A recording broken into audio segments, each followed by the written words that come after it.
Number C1 is now in session. Judge, I call presiding. Please be seated and come to order. Please turn off cell phones. Refrain from talking. Well, good afternoon. Good afternoon. Welcome to the ninth trial of defendant Aubrey. Apparently, mock trial rules do not have a double jeopardy clause. But congratulations, first of all, to both teams for arriving at this final round, the final round, second round of the final. Trabuco Hills is representing the prosecution this afternoon, and Pacific Coast is representing the defense. So, to get started, so that the scorekeepers who are assembled and myself can better know who is speaking when you're speaking, if we could ask each team to identify themselves, starting with the prosecution attorneys. Yes, Your Honor. Good afternoon, Your Honor. Good afternoon, scholars. My name is Paige Notha. Today, I'll be opposing the defense's pretrial motion. At this time, the court's session, there are prosecution team attorneys introduce themselves. Yes, Joe. Good afternoon, Your Honor. Good afternoon, attorneys, scholars. My name is Adam Gould. I'll be delivering the people's opening statement and the direct examination of Julian Blake and cross-examinations of Frankie Lyman and the defendant, Cameron Hoff. Good afternoon, Your Honor. Good afternoon, scholars. My name is Jenny Wong. Today, I will be conducting the direct examination of Dana Grayjoy and the cross-examination of Devin Tyler. Good afternoon, Your Honor. Good afternoon, scholars. My name is Lorraine Willens, and today I will be conducting the direct examination of Lynn Stark and Officer Hayden West, as well as the cross-examination of Addison Frank. I will also be delivering the people's closing arguments. At this time, with the court's permission, may our team of witnesses please introduce themselves? Yes, please. Good afternoon, Your Honor. Good afternoon, scholars. My name is Trinity Healy, and today I am Lynn Stark. Good afternoon, Your Honor. Good afternoon, scholars. My name is Hayden Decker, and today I am Julian Blake. Good afternoon, Your Honor. Good afternoon, scholars. My name is Sullivan Branch, and today I am Officer Hayden West. Good afternoon, Your Honor. Good afternoon, scholars. My name is Taylor Rutherford, and today I am Dana Grayjoy. Thank you. At this time, with the court's permission, may our clerk please introduce herself? Please. Good afternoon, Your Honor. Good afternoon, scholars. My name is Ellen Larson, and today I will be the court clerk. For the court's convenience, when there are 2 minutes and 1 minute remaining, I will provide visual warnings. When there are 30 seconds and no time remaining, I will provide both verbal and visual warnings. At this time, with the court's permission, may our attorney, coach, and teacher sponsor please introduce themselves. Please. Good afternoon, Your Honor. Good afternoon, scholars. My name is Sean Spangler, Trabuco Hills teacher sponsor. Thank you. Good afternoon, Your Honor. Good afternoon, scholars. My name is Jeff Blank, and I'm the attorney coach for Trabuco Hills. Thank you. Have we covered everybody from Trabuco Hills? Is there anyone that's been left out? Apparently not. Thank you very much. All right, turning now to the Pacific Coast team, starting with the attorneys. Yes, Your Honor. Good afternoon, Your Honor. My name is Taylor Daniel, and today I will be presenting a pre-trial argument on behalf of my client, Cameron Aubrey. At this time, our trial attorneys will introduce themselves. Thank you. Good afternoon, Your Honor. My name is Kelsey Munch, lead trial counsel on behalf of our client, Cameron Aubrey. Today, I will be conducting the direct examination of Addison Frank and the cross-examinations of Lynn Stark and Julian Blake. I will also be presenting the closing arguments. Good afternoon, Your Honor. My name is Christian Young, trial counsel on behalf of our client, Cameron Aubrey. Today, I will be presenting the opening statements, along with the direct examinations of Devin Tyler and Cameron Aubrey, and the cross-examination of Officer Hayden West. Good afternoon, Your Honor. My name is Jesus Cabrera, trial counsel on behalf of our client, Ms. Cameron Aubrey. Today, I will be conducting the direct examination of Frankie Lyman, along with the cross-examination of Dana Grayjoy. At this time, our witnesses will introduce themselves. Good afternoon, Your Honor. My name is Sarah Haas, and today I will be portraying the role of Addison Frank. Good afternoon, Your Honor. My name is Gabrielle Parado, and today I will be portraying the role of Frankie Lyman. Good afternoon, Your Honor. My name is Riley Anderson, and today I will be portraying the role of Devin Tyler. Good afternoon, Your Honor. My name is Inessa Rodriguez, and today I will be portraying the role of Cameron Aubrey. At this time, our unofficial timer will introduce herself. Good afternoon, Your Honor. My name is Kathleen Lee, and today I will be assisting the court as the unofficial timekeeper. At this time, our bailiff will introduce himself. Good evening, Your Honor. My name is Kevin Yee. I'll be sitting in the court as bailiff. At this time, our coaches will introduce themselves. Good afternoon, Your Honor. Aaron Heisler, attorney coach. Good afternoon, Your Honor. Sean Sullivan, alum advisor. Amy Sideroop, teacher coach. Luna Lindmeyer, alumni advisor. Elena Zach, attorney coach. All right, thank you very much. Have we now heard from everybody who needs to be heard from City Coast? Yes, Your Honor. All right, thank you very much. I gather since it's the second trial today, the physical evidence has probably been pre-identified with their exhibit numbers, is that correct? Does either team wish to have the stipulations applying to this trial read, or do you wish to waive the reading of the stipulations? The defense would waive that right, Your Honor. All right. Similar to the defense, Your Honor. All right, thank you very much. Well, it's my understanding that the first order of business is that the defense wishes to present a pre-trial motion. Is that correct? Yes, Your Honor. And is the prosecution ready to respond? Yes, Your Honor. All right, you may present your motion. May I proceed? You may. Good afternoon, Your Honor. The defense moves to exclude the statements made by Cameron Aubrey on March 7, 2016 from evidence of the following trial, on the grounds that it was a direct result of an unlawful arrest, threw to the poisonous tree, and my client was interrogated without being read her Miranda rights. On the date in question, Officer West and my client got into an argument. Officer West became belligerent, told my client to shut up, and then unlawfully arrested her with a warrant that clearly did not match my client's description.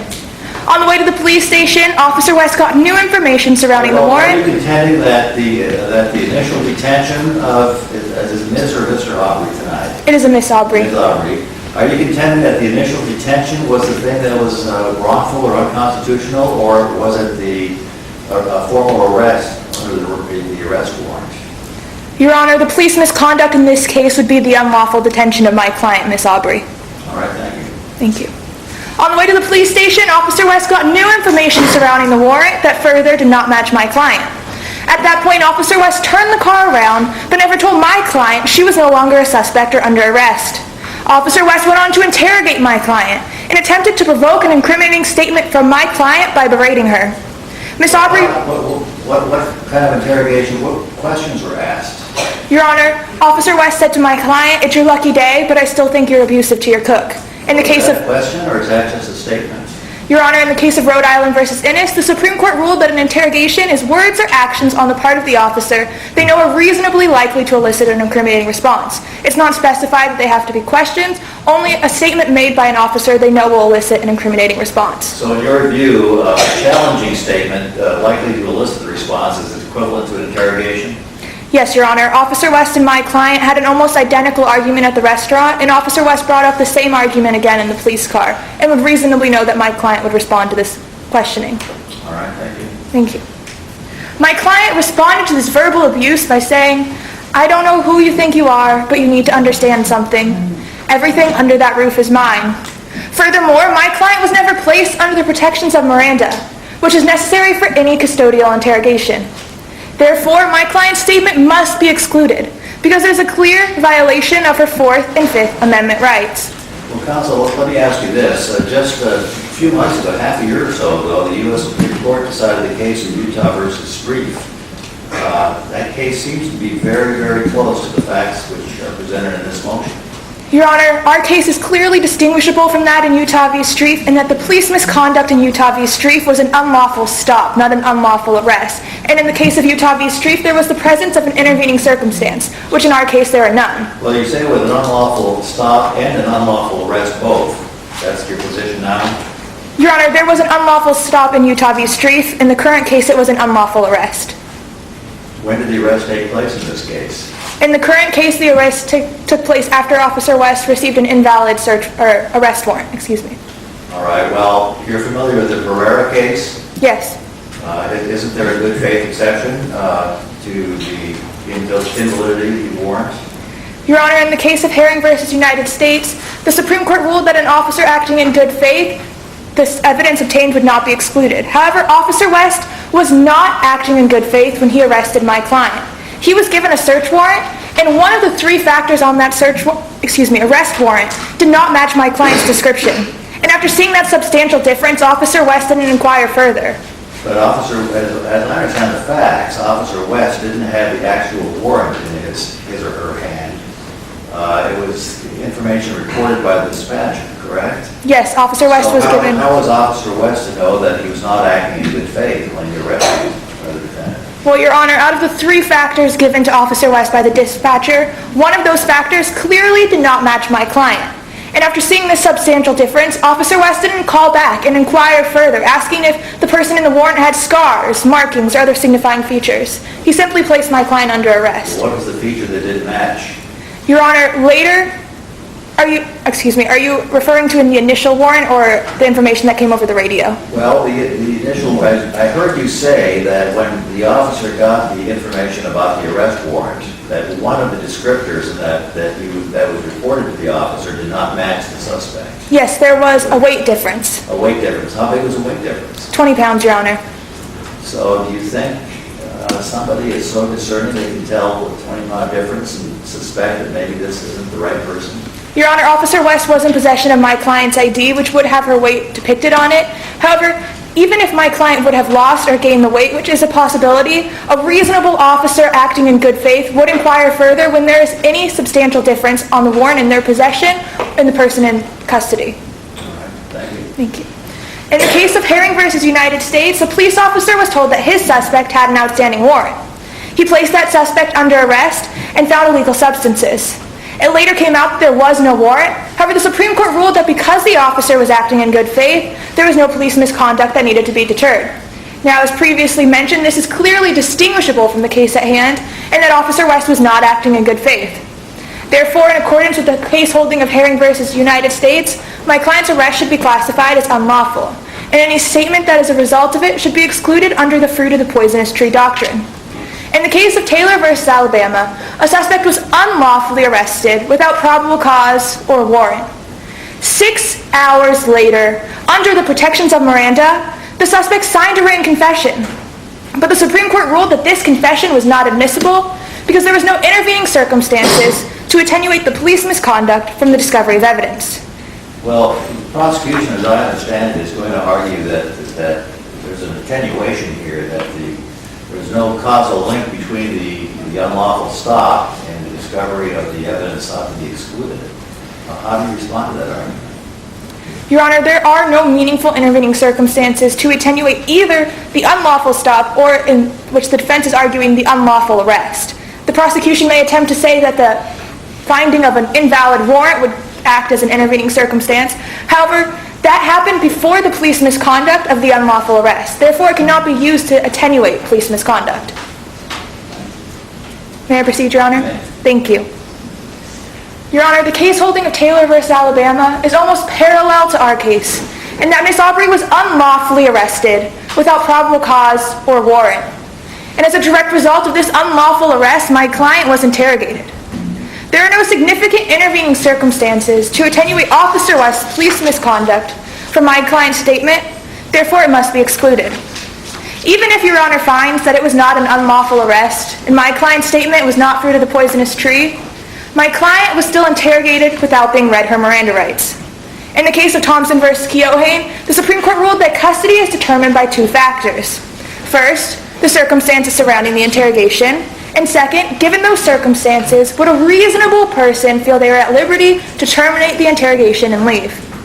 Your Honor, Miss Aubrey, a reasonable person would in no way feel she was at liberty to leave. She was locked in the back of a moving vehicle and never told she was no longer a suspect or under arrest. Officer West went on to interrogate my client without placing her under the protections of Miranda. Your Honor, my client's statement should be excluded because it is a clear violation of her 4th and 5th Amendment right. Miss Aubrey was unlawfully arrested without probable cause or warrant, and then interrogated without being placed under the necessary protections of Miranda. Therefore, on behalf of my client, Cameron Aubrey, the defense asks that you grant our motion and exclude the statements from the following trial. Thank you, Your Honor. All right, thank you, counsel. I'll hear from the prosecution. Yes, Your Honor.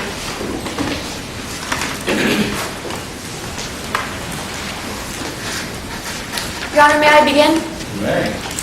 Your Honor, prosecution opposes the defense's motion to exclude the statement, quote, "I don't know who you think you are, but you need to understand something. Everything under that roof is mine." And as will be further articulated, the defense's exclusionary rule argument fails as there is sufficient attenuation between the allegedly illegal detention and the defendant's statement. Further, the defense's Fifth Amendment argument fails, as the defendant was not in custody nor being interrogated when the statement was made. Now, turning to the exclusionary rule. To determine attenuation, the court must get three factors, as noted in Utah v. Strife. Number one, the presence of any intervening circumstances. Number two, the degree of police misconduct. And number three, the amount of time to the unlawful stop and the discovery of evidence. Your Honor, the balancing of these factors weighs heavily in favor of finding attenuation and not excluding the evidence. Turning to the first... What about the invalidity of the warrant that the officer relied upon? Well, Your Honor, this was still a valid warrant. Erroneous or not, this warrant still broke the causal chain between the stop and the defendant's statement, as the defendant was no longer being detained, but being arrested for petty theft. What about the argument that this defendant was interrogated after the warrant was found to be invalid? Well, Your Honor, Rhode Island v. Innes held that interrogation or any words or actions on the part of an officer that an officer should have known would have been likely to elicit an incriminating response. There is no evidence on the record to show that Officer West would have known his mere offhand remark would have been likely to elicit an incriminating response, as in fact we have evidence to the contrary, as minutes prior the defendant was vehemently defending himself by insisting the warrant was not for him. What about the fact that the statement was made after or during a time when it was really impossible for the defendant to get out of the car, police car, on the way back? There was no handle on the inside of the door, as I understand it. Surely the defendant was not free to leave at that time and thus still under arrest, was he not? Well, Your Honor, people respectfully disagree, as Thomas v. Keohane defined custody as any circumstances where a reasonable individual would have felt he or she was not at liberty to terminate the investigation and leave. In the case of Barr, there are 4 indicators to prove that any reasonable individual would have felt at liberty to leave. Number 1, the police dispatch claiming the suspect in the warrant possessed a tattoo. Number 2, the Officer West checking for tattoos and finding none. Number 3, Officer West turning the police car around. And number 4, Officer West stating, "It is your lucky day." Now, Officer West had stopped the moving police car to check for tattoos. At this time, when Officer West found none, all the defendant had to do was simply ask Officer West to leave the police vehicle, if the defendant never did. This was no weak, lazy defendant afraid of authority. As minutes prior, the defendant was vehemently arguing with Officer West. Don't you think the defendant really wanted to get back to where he'd been picked up? Well, yes, Your Honor, as he was only 10 minutes away from the restaurant. It is unreasonable for an officer to just kick the defendant out of the car, force him to call a ride, or walk back to his restaurant when it was only 10 minutes or less away. Now, turning to the first factor, an intervening circumstance. In Strife, the valid arrest warrant qualified as an intervening circumstance, and as previously articulated, the valid arrest warrant in our case still qualifies as an intervening circumstance, as it broke the causal chain of connection. Moreover, both Officer West and the defendant heard that the suspect in the warrant possessed a tattoo. But the Utah case had a significant difference to it, and in that case there was no debate that the arrest warrant that was found after the detention was in fact valid. Well, Your Honor, notwithstanding the fact that the warrant was for a different defendant, this distinction is without legal significance with respect to this factor because the warrant still broke the causal chain as the defendant was placed under arrest and no longer being detained. Moreover, both Officer West and the defendant heard over the police radio that the suspect in the warrant possessed a tattoo, and Officer West had concluded that the defendant had no tattoos. Therefore, this serves as a second intervening circumstance, as the statement was voluntary, not under police coercion, as the defendant was no longer in custody. Turning to the second factor, police misconduct. Your Honor, the only potential misconduct occurred at the time Officer West stopped the defendant. And while it can be argued that Officer West had the duty to stop the defendant from disturbing the peace, even if Officer West lacked proper cause, the United States Supreme Court held in Strife that the misconduct must be more severe than the mere absence of proper cause. Concerning Officer West's conduct in arresting the defendant pursuant to a valid arrest warrant, Inherent in the United States, the Supreme Court held that an officer is acting in good faith, and there is no misconduct to be deterred if the officer has objectively reasonable reliance on the erroneous warrant. Your Honor, the identity mistake in the case of Barr was objectively reasonable because there were 3 descriptors provided to the officer. 2 of them, the name and the height of the suspect, matched almost identically, while the 3rd weight was certainly negligible. Moreover, concerning Officer West's good faith, as soon as he received information regarding the tattoo, he pulled the car over, he checked for tattoos on the defendant, and when he found none, he immediately turned the police car around. Your Honor, in strife, the fruit of the poison issue doctrine only applies when the deterrence outweighs substantial social costs. Officer West committed no flagrant police misconduct, therefore, excluding the evidence will not serve the purposes of the exclusionary rule. Well, let's talk about the flagrancy of the conduct. I mean, as I understand the facts, there was really no reasonable suspicion that was articulable. No facts were articulable by the officer at the time of the initial detention. He was merely in an argument with the defendant. And then he gets in the car and he gets information that turns out to be incomplete at best. And so we have an unconstitutional stop. We have at least negligent or reckless conduct by either the dispatcher or the officer. And are we going to excuse all of that police misconduct, whether it's negligent or not? Well, Your Honor, here in the United States provides that flagrant police misconduct includes systemic error or reckless disregard of constitutional requirements. In regards to the warrant, this was only isolated negligence, as the reliance on the erroneous warrant was remedied within 10 minutes or less. The police station received further information related to Officer West. Officer West then acted on this further information and turned the police car around, showing no systemic error, as this all took place within 10 minutes or less. Further, there is no constitutional requirement for an officer to follow up with further inquiry once receiving an arrest warrant, showing no reckless disregard of constitutional requirements. In regards to the initial detention, Utah v. Sheriff held, as previously articulated, that there must be more than lack of proper cause to constitute as flagrant police misconduct. Your Honor, this is a very isolated situation, unique to the facts of the case. Officer West was a patron at the restaurant. Officer West was approached by the defendant in the middle of a phone call. The defendant began yelling and arguing with Officer West, and the defendants continued to argue even when Officer West stated to calm down. Officer West's subsequent action was part and parcel of the initial detention that was deemed not flagrant enough as a standard in Utah v. Strife. Furthermore, Your Honor, there was no violation of the Fifth Amendment. As previously articulated, the defendant was not in custody, as Officer West had made it clear it is your lucky day. Furthermore, even if the defendant was in custody at the time he made a statement, there was no presence of interrogation or the functional equivalent of interrogation, as held in Riley v. Ennis. Only a mere offhand remark. 30 seconds. If a mere offhand remark is to be constituted as interrogation, this would be a chilling effect, as they would be afraid to interview anyone, including witnesses, as any evidence received could be inadmissible if such a mere offhand remark is deemed interrogation. As such, people respectfully request court deny the defense's motion. Thank you. All right, thank you. I'll give the rebuttal to the defense. Your Honor.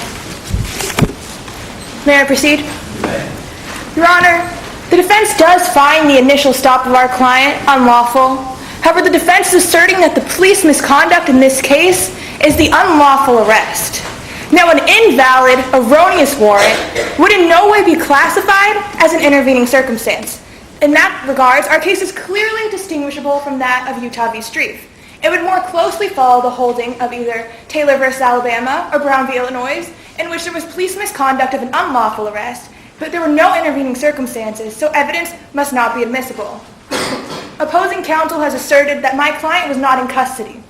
And they have cited the case of Thompson v. Keohane, which in the case they determined that custody is determined by what a reasonable person would believe. Your Honor, Miss Aubrey was locked in the back of a moving prison cell. She was never told that she was no longer the suspect or under arrest. For Miss Aubrey to voluntarily leave the car, Officer West would have to physically stop the vehicle exit the car, and open my client's door. Officer West was in control of the situation from the moment he took my client's ID, and it was his responsibility to relay the information to my client that she was no longer in custody. Without Officer West doing that, no reasonable person would assume they were free to go, seeing as they could not physically leave the vehicle.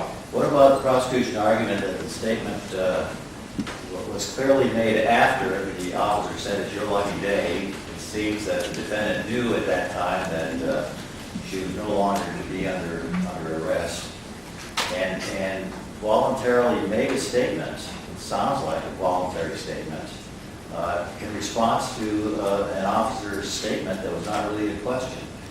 And particularly, what about Rhode Island versus Ennis, where the officers were simply having a conversation about potential for a gun being picked up by a small child, and the defendant made a voluntary statement which turned out to be exculpatory?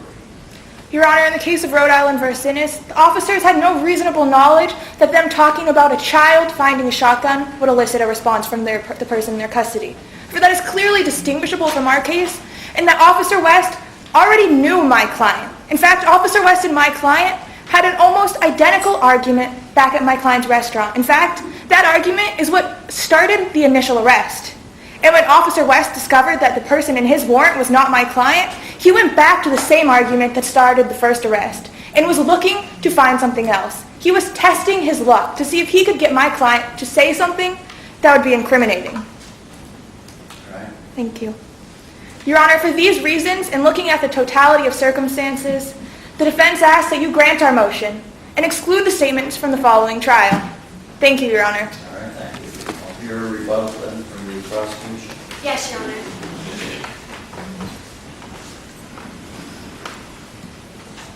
May I begin? You may. Your Honor, defense counsel contends that this illegal arrest is enough to reach the level of flagrancy to outweigh the substantial social costs of not excluding this evidence, and relies on Taylor v. Alabama to prove this point. However, in Taylor v. Alabama, there were no meaningful intervening circumstances. In the case of Barr, there were not one intervening circumstance, but two meaningful intervening circumstances. Number one, the valid arrest warrant, or on your snot, this warrant was still valid. Number two, the voluntary statement that was not subject to police coercion. Your Honor, the reliance on the erroneous warrant was simply isolated negligence. If Officer West was trying to exact his revenge or act on a personal vendetta, this begs the question, why then did he turn the police car around once he found out further information? He could have lied about the tattoos altogether, or he could have waited till he got to the police station to check for tattoos. But no, he immediately turned the police car around once he found out that there were no tattoos. Furthermore, Your Honor, defense counsel relies on an erroneous legal standard in regards to interrogation. Defense counsel cites that Officer West intended to elicit an incriminating response. However, the intent of an officer is irrelevant, for the actual standard is any words or actions that a police officer should have known would have been likely to elicit an incriminating response. As previously articulated, there is no evidence on the record to prove that the defendant would immediately fold after a mere offhand remark. And as previously articulated, once again, Your Honor, this is an isolated situation unique to the facts of the case. Officer West was not targeting any individuals. Officer West was not going out of his way to persecute any individuals. There was no flagrant police misconduct that outweighs substantial social costs. The exclusionary rule was designed to prevent, not repair. As such, people respectfully request the court deny the defense's motion once again. Thank you. All right, thank you, counsel. Under the rules of competition, each team is permitted 30 seconds at this time to consult with their advisors to determine whether there are any rule violations that need to be brought to the attention of the court. Does either team wish to do that? None from the defense, Your Honor. None from the prosecution, Your Honor. All right, thank you very much. The court then will go ahead and rule on the pretrial motion. Well argued on both sides, but I think it's a very close case. But to begin the analysis, I think we have to conclude that when Aubrey was detained by Officer West at the outset, he was unquestionably detained for constitutional purposes. And and being detained at that time without any articulable facts which suggested any criminal activity was a clear violation of the defendant's Fourth Amendment rights. There just were no facts which would justify that detention. The detention occurring, of course, when the ID was taken and Aubrey was told to sit tight while they checked for a warrant. Usually that would be the end of the analysis. The constitutional violation would necessarily require the court to exclude the statement made thereafter. But here the prosecution has argued that the initial unlawful detention was attenuated by some intervening event, namely the discovery of the arrest warrant. Now it turns out that the Strife case isn't quite on point because this particular arrest warrant was unquestionably for a different individual, as later discovered. But at the time, Officer West had no way of knowing that. I'm told that there was a 20-pound difference in weight. I suggest that not observing that difference in weight is negligent at best and not kind of an intentional misconduct which the court would find incriminating or unlawful. So, on balance, I think the statement made by Mr. or Ms. Aubrey in the police vehicle after he was told, or she was told, that she was no longer under arrest, even though the car was locked, I think Aubrey understood full well at that time that there was no further detention in place. The statement was voluntary. So on balance, the court finds that the police conduct here is not so severe that it would warrant the exclusion of the evidence. So for that reason, the defense motion is denied. Thank you, counsel. May we rearrange the trial, Your Honor? Pardon me? May we rearrange the trial? Yes, surely.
Everybody looks ready.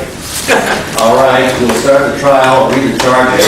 Ms. Aubrey is charged in this case with a violation of Section 236.1, Subdivision A of the California Penal Code, human trafficking, a felony. And in the second count, Ms. Aubrey is charged with false imprisonment, a misdemeanor. So with that reading of the charge, I'll ask whether the prosecutors are ready to proceed. Yes, Your Honor. And is the defense ready to proceed? Yes, Your Honor. All right, the prosecution may present its opening statement. Your Honor, may I begin? You may.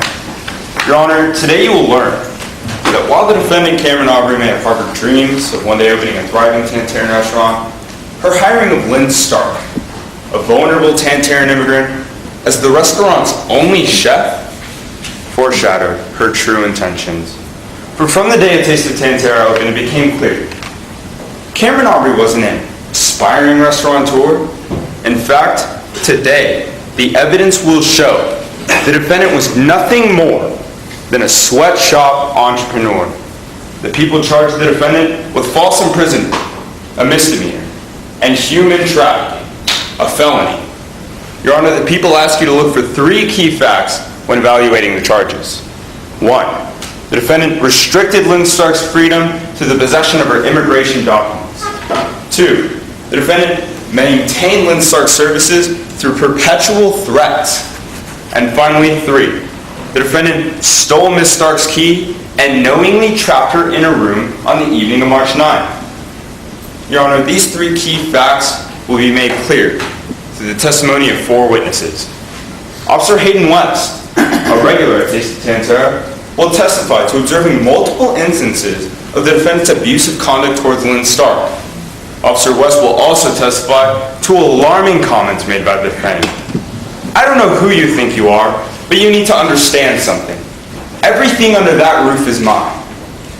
Julian Blake, a professional restaurant consultant hired by the defendant, will testify to odd comments about foreign workers, the unfair working conditions at Taste of Tantera, including the overwork and underpay of Lynn Stark, and threats of deportation. Lynn Stark, the true victim of these events, will testify to the unfair working conditions at Taste of Tantera, refusal to her immigration documents, and malignant imprisonment inside of her room on the evening of March 9th. Dana Gragel, a veteran human trafficking expert, will testify that Lynn Stark does in fact fit the profile of a human trafficking victim. Your Honor, after hearing all of the evidence, the people ask you to see through the facade that is Cameron Aubrey and recognize that the defendant is more sweatshop entrepreneur than she is an aspiring restaurateur. Thus, the people are confident that you will find the defendant guilty of both charges. Thank you, Your Honor. All right, thank you. Does the defense wish to present her opening statement at this time? Yes, Your Honor. All right, you may proceed.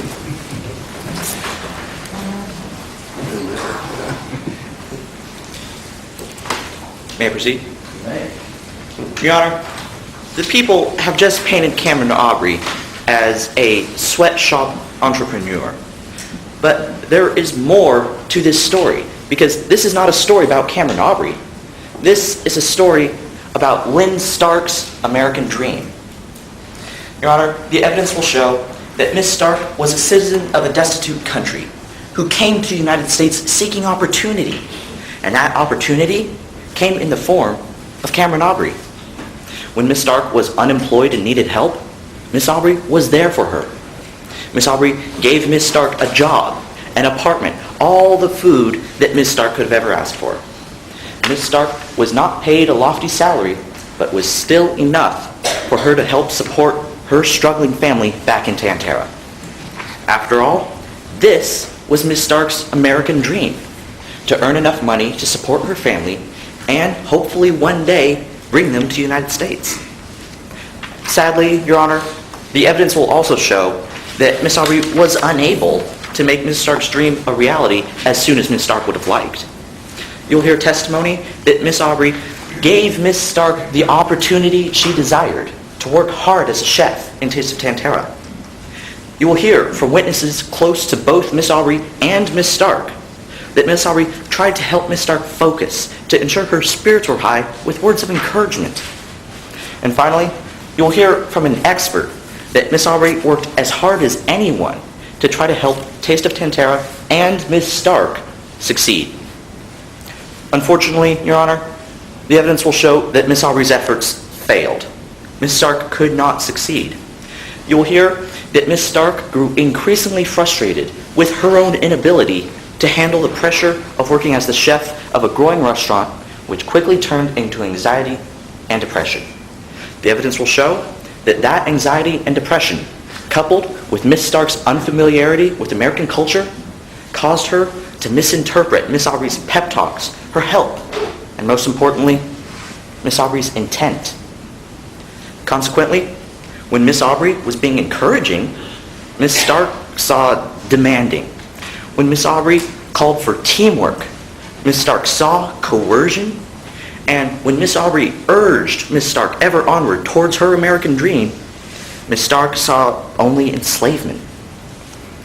Your Honor, when all the admissible evidence is presented before you this evening, the court shall see that the people will not have met their burden of proving my client's guilt beyond a reasonable doubt.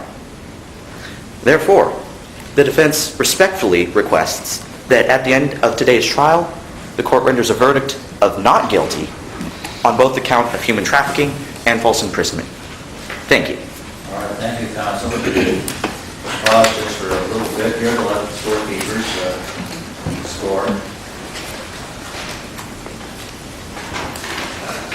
Your Honor, the prosecution would request a time check as the time remaining for closing arguments. The prosecution has 6 minutes and 21 seconds remaining for closing arguments. May the defense also ask for a time? The defense has 6 minutes and 1 second remaining for closing arguments. Thank you. All right, prosecution, they call the first witness. Yes. Your Honor, prosecution calls Lynn Stark to the stand. Lynn Stark. Please proceed to the witness stand.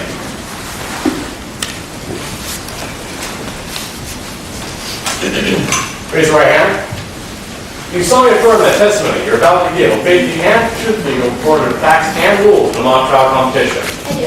Please be seated.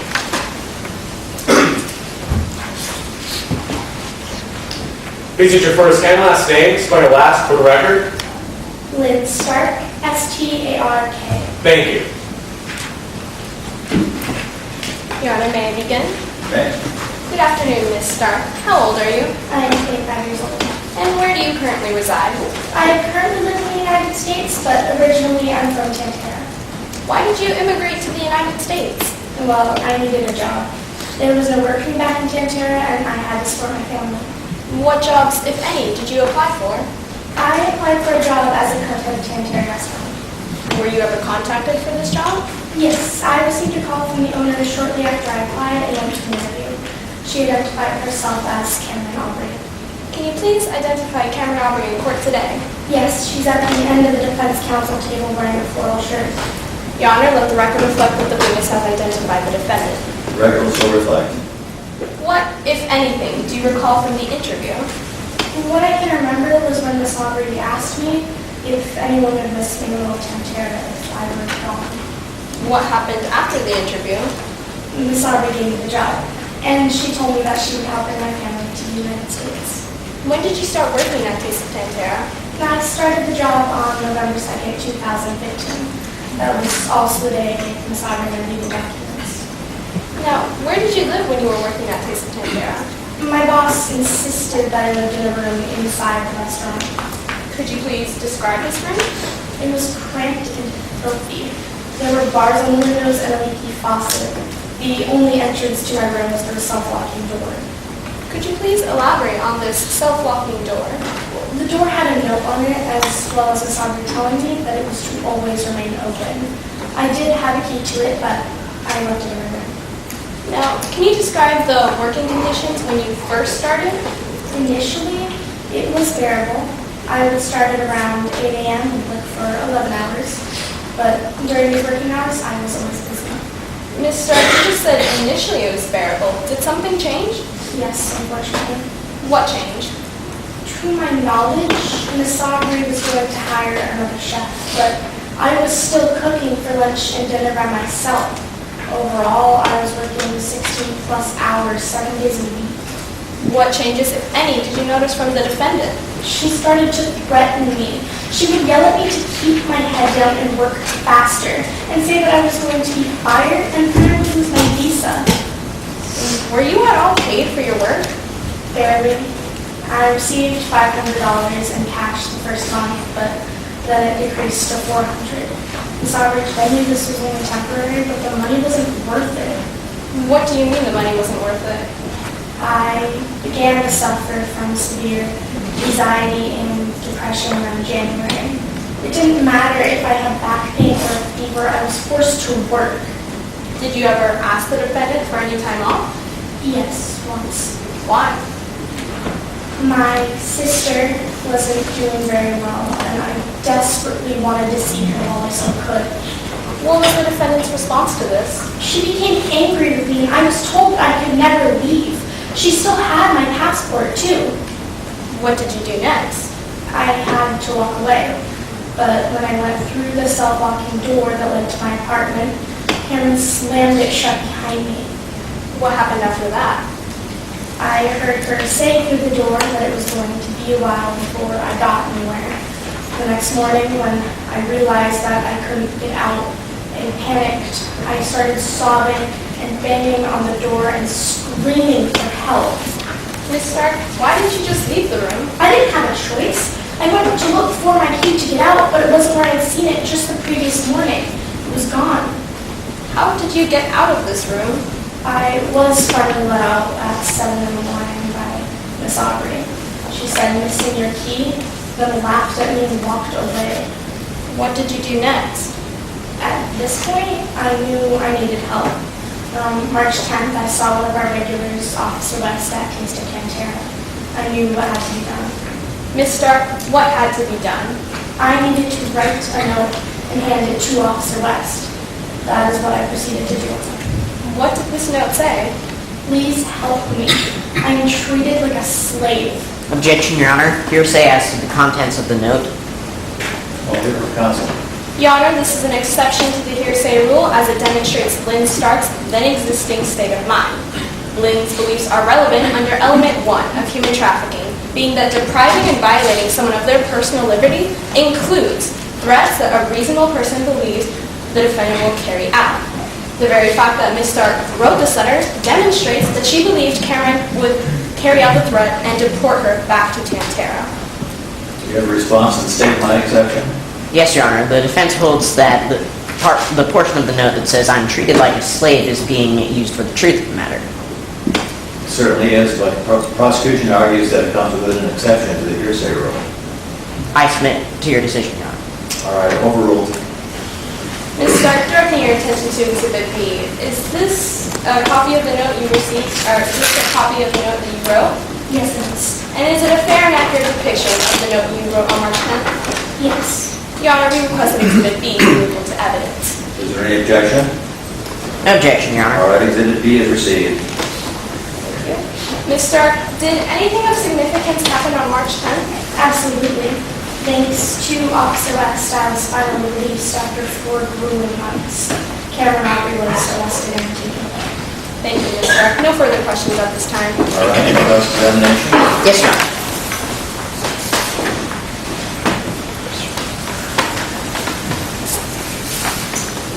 May I proceed? May. Good afternoon, Ms. Stark. Good afternoon, Mr. Munch. Before moving to the United States, you had the equivalent of a high school education in Tantera, is that correct? I suppose yes. And for some time, you went to college in Tantera, That is true. where you studied accounting, is that correct? Yes. But then after a short time, you chose to drop out. That is true.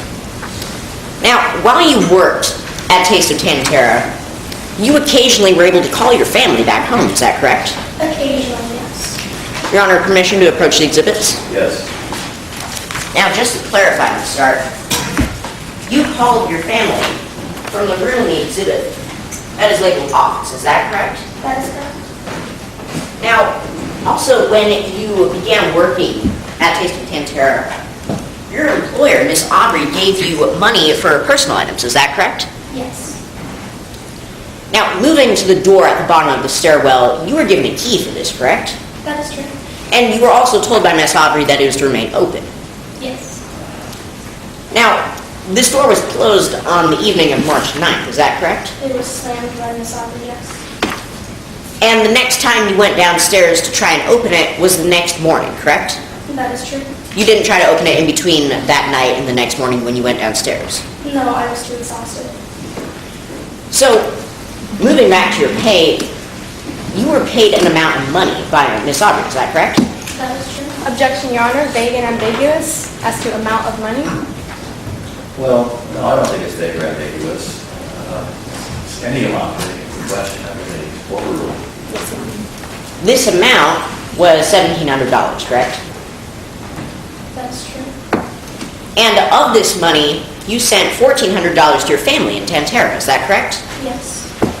Now again, just to clarify, it was your own choice to send this money away, correct? Yes, I needed to support my family. But no one forced you to send this money. No, unfortunately. Thank you, Ms. Stark. No further questions, Your Honor. All right, any redirects? Yes, Your Honor, briefly.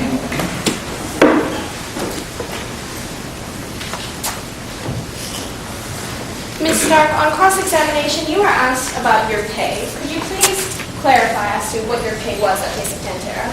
Well, my total pay a month was $800 to $900, but half of that went to room and food. Thank you, Ms. Stark. No further questions at this time. All right, thank you, Ms. Stark. You may step down.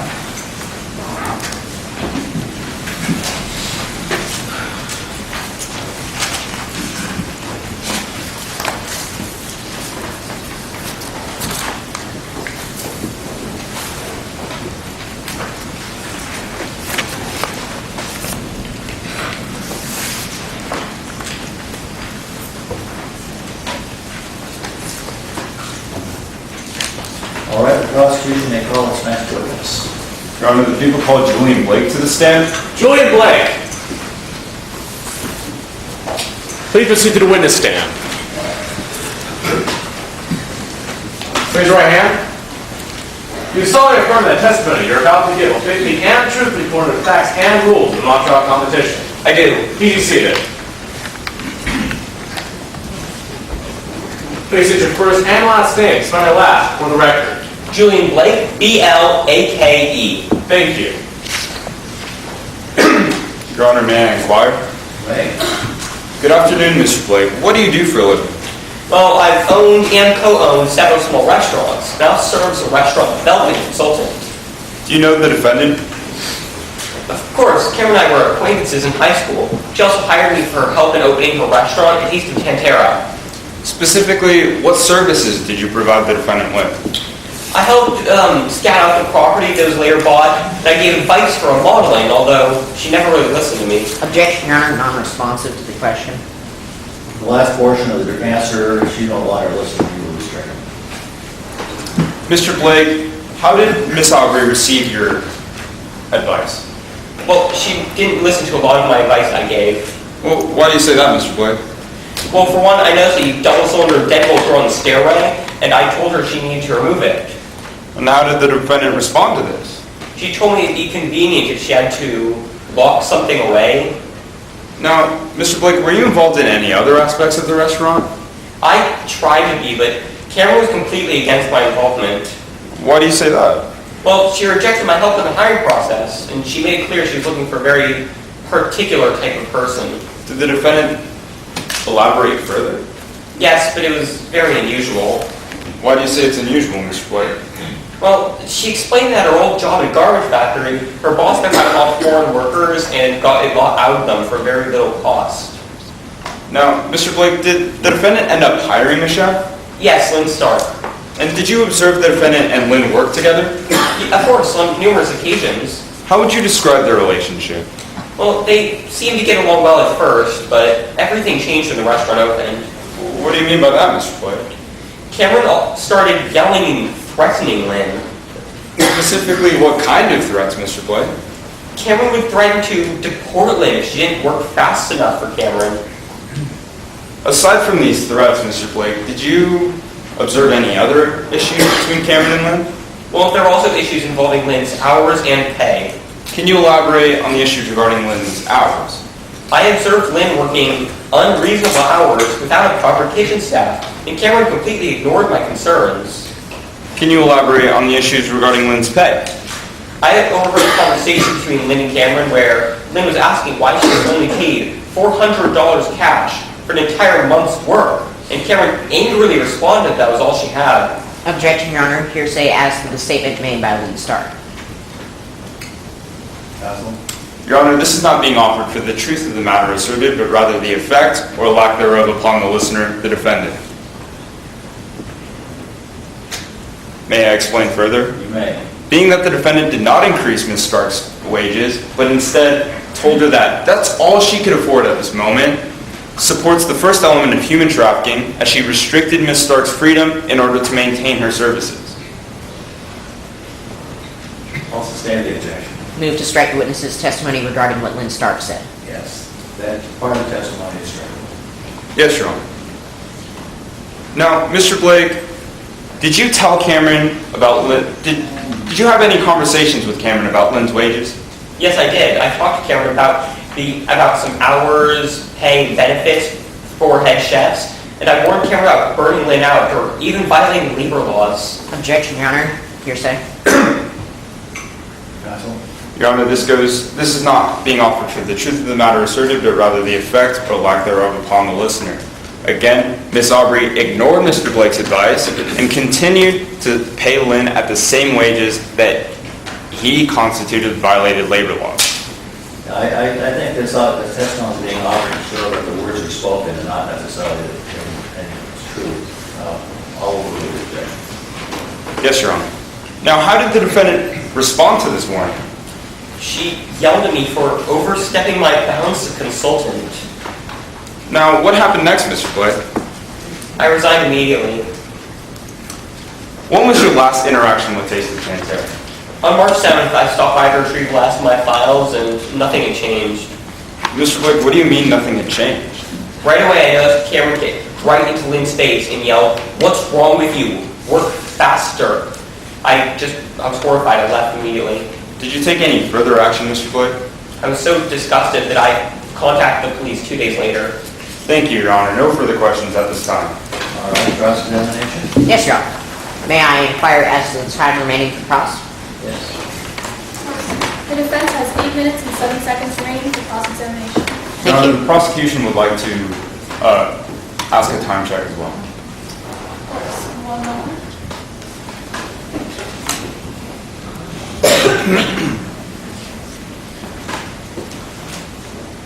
The prosecution has 5 minutes and 25 seconds remaining for direct examination. Thank you. May I proceed? May. Good afternoon, Mr. Blake. Good afternoon, Mr. Munch. While working at Taste of Tantera, you were able to observe some of the interactions between Miss Stark and Miss Aubrey, is that correct? Yes, I did. And at first, you noticed that the two got along very well, correct? Yes, until the restaurant opened. But then after the restaurant opened, you became concerned with Miss Aubrey's treatment of Miss Stark, is that correct? Yes, I did. In fact, you became so concerned that you eventually resigned, correct? That's true. And this was in December, correct? Yes, it was. And you did eventually go to the police, yes or no, please? I did. Now, just to clarify, Mr. Blake, you didn't go to the police in December, did you? No, I didn't feel it necessary at the time. And you didn't go in January, did you? It was not necessary at the time. And you didn't go in February, did you? No, I did not. So the only time that you went was on March 9th, correct? Yes, because of what I saw on March 7th.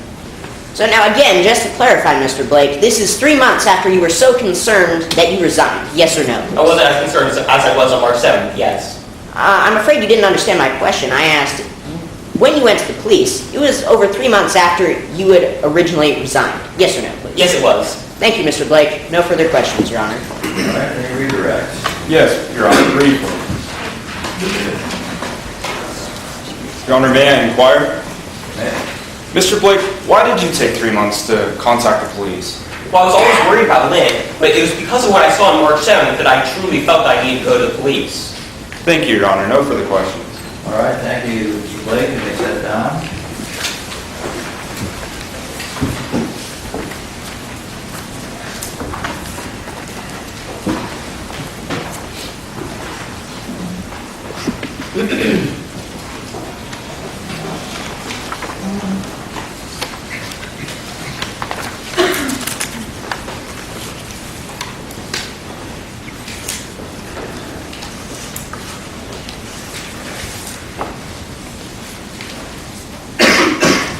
All right, the prosecution may call its next witness. The prosecution calls Officer Hayden West to the stand. Hayden West. Please proceed to the witness stand. Raise your right hand. You solemnly affirm that testimony you're about to give will faithfully and truthfully report the facts and rules of the mock-trial competition. I do. Please be seated.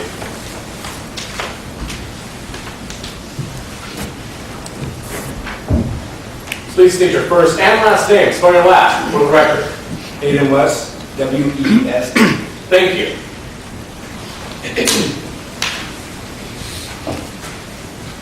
Your Honor, may I begin? May. Good afternoon, Mr. West.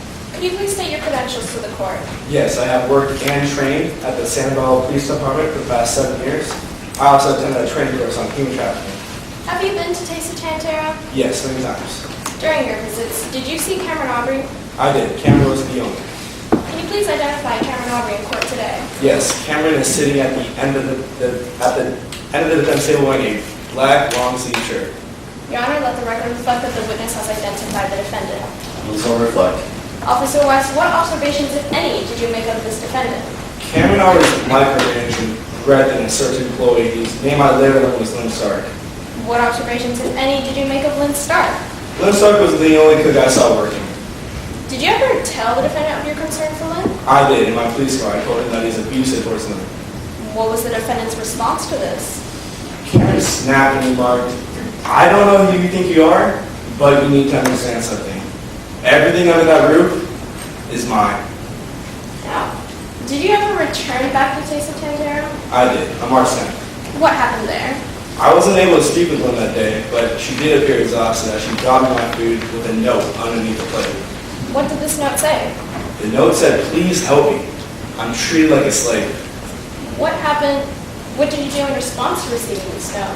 Well, I obtained a warrant to search the restaurant and the apartment. Directing your attention to Exhibit A, what is it? It is a floor plan of Taste of Tantera. And, Your Honor, based on stipulating fact number 4 of this witness's testimony, we request that Exhibit A be moved into evidence. Is there any objection?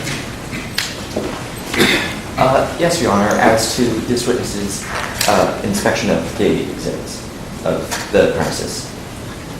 I'm sorry, Black Foundation as to. Wasn't there a stipulation? You mentioned a stipulation to cover this. Yes, Your Honor, stipulated fact number 4. Give me 1 moment. Stipulated fact number 4, Exhibit A is a correct and accurate depiction of the floor plan Taste of Tantera that was created by the Sanibel Police Department. As Officer West is a part of the Sanibel Police Department, he has reasonable knowledge of the layout of Taste of Tantera. In addition, Rule 3.1c, stipulations may not be disputed at trial. So apart from the witness's testimony, it appears to the court that this is, the foundation is covered by the stipulations overruled. Exhibit A received. Officer West, during your investigation, what evidence, if any, did you find?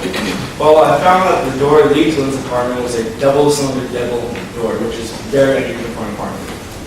Did you find any other evidence during your investigation? Yes, I found Lynn's TBD2 document and passport in Cameron's possession in his personal office. Officer West, with all of this evidence, what did you do next? Well, after a thorough investigation and sufficient evidence, I arrested Cameron Aubrey for human trafficking and false imprisonment. Thank you, Officer West. No further questions at this time. All right, cross-exam. Yes, Your Honor. Before I begin, may I inquire as to the time remaining? May. The defense has 6 minutes and 55 seconds remaining for cross-examination. May I proceed? May. Good afternoon, officer. Good afternoon. Now, a few moments ago, you testified as to finding Lynn Stark's visa and passport in the restaurant office, correct? Yes, sir. Your Honor, permission to approach the exhibits. Yes. Now, to clarify, the office you're referring to is this office right here in the upper portion of Exhibit A, correct? Yes, sir. Your Honor, may the record reflect the fact that the officer has identified the same office which Lynn Stark previously identified as having made phone calls from. Well, the witness identified the office in the corner, in the lower right corner of the exhibit. The record will reflect that. Now, officer, the most experience you've had with human trafficking is a one-day training course, correct? Yes, sir. And in that course, you learn that potential victims of human trafficking often are afraid to contact the outside world, yes? That's correct. And when you visited Taste of Tantera, you were in your uniform, right? Yes, sir. So when you spoke with Lynn Stark, she was speaking to a uniformed police officer. Inside the restaurant, correct. Inside the restaurant. Now, you never had any discussions with my client before arresting her, did you? No. And in fact, you began your official Objection, investigation. Your Honor. Unfair extrapolation as to the last question, not having any interactions with the defendant. Your Honor, it's in this witness's statement. Also, if I may, this is a belated objection. Well, the objection was to, what part of the answer again? It was the part about not having interaction with the defendant. the defendant. May I be heard? May. This witness did testify to having a conversation with Cameron Aubrey on March 7th when they discussed her being abusive towards her cook. I thought the question went to the period of time after the arrest, or no, I guess it was before, wasn't it? Yes, Your Honor. If you so wish, I may retrace to be more All right, I'll sustain the objection. Yes, sir. You may continue. Now, officer, when you were sitting in the restaurant eating lunch, you never had discussions with my client Cameron Aubrey, did you? I did not. Now, you began your official investigation on March 10th by returning the taste of Tantera yet again to speak with Lynn Starr, right? That is correct. And you did speak with her, didn't you? On March 10th? Well, the note would be considered speaking, yes. And then later, you asked her after you returned with the search warrant. You Yes. spoke with her. And you also spoke with another Taste of Tantera employee, Ms. Frankie Lyman, on March 10th. That's correct. You didn't follow up with Julian Blake, though, did you? I did not. Objection, Your Honor, relevance. Directing court and counsel's attention to stipulated fact number 5. Beyond what's stated in the fact situation and witness statements, no other evidence was found in this case. Asking Officer West if he had any interactions with Julian Blake after the arrest would mean that counsel is trying to find evidence that the Officer West did not find. Sounds to me like he's offering the absence of evidence. I'll overrule the objection. Yes, Your Honor. In fact, you never brought Julian Blake's concerns to my client before arresting her, did you? I did not. She's in my office. And you never brought Lynn Stark's accusations to my client before arresting her, did you? I did not. I agree with him. In fact, you never even asked my client for her side of the story before arresting her, did you? I did not need to. Now, this wasn't even the first time you had arrested my client, was it? That's true. That's true that it wasn't the first time. Yes. You had arrested her on March 7th, right? That's correct. For petty theft. Yes, sir. You had to let my client go at that time, right? Yes, sir. Because you had arrested the wrong person, right? Yes. Thank you, officer. No further questions, Your Honor. All right, any redirects? No redirect, Your Honor. All right, thank you, Officer West, and step down. Thank you, Your Honor.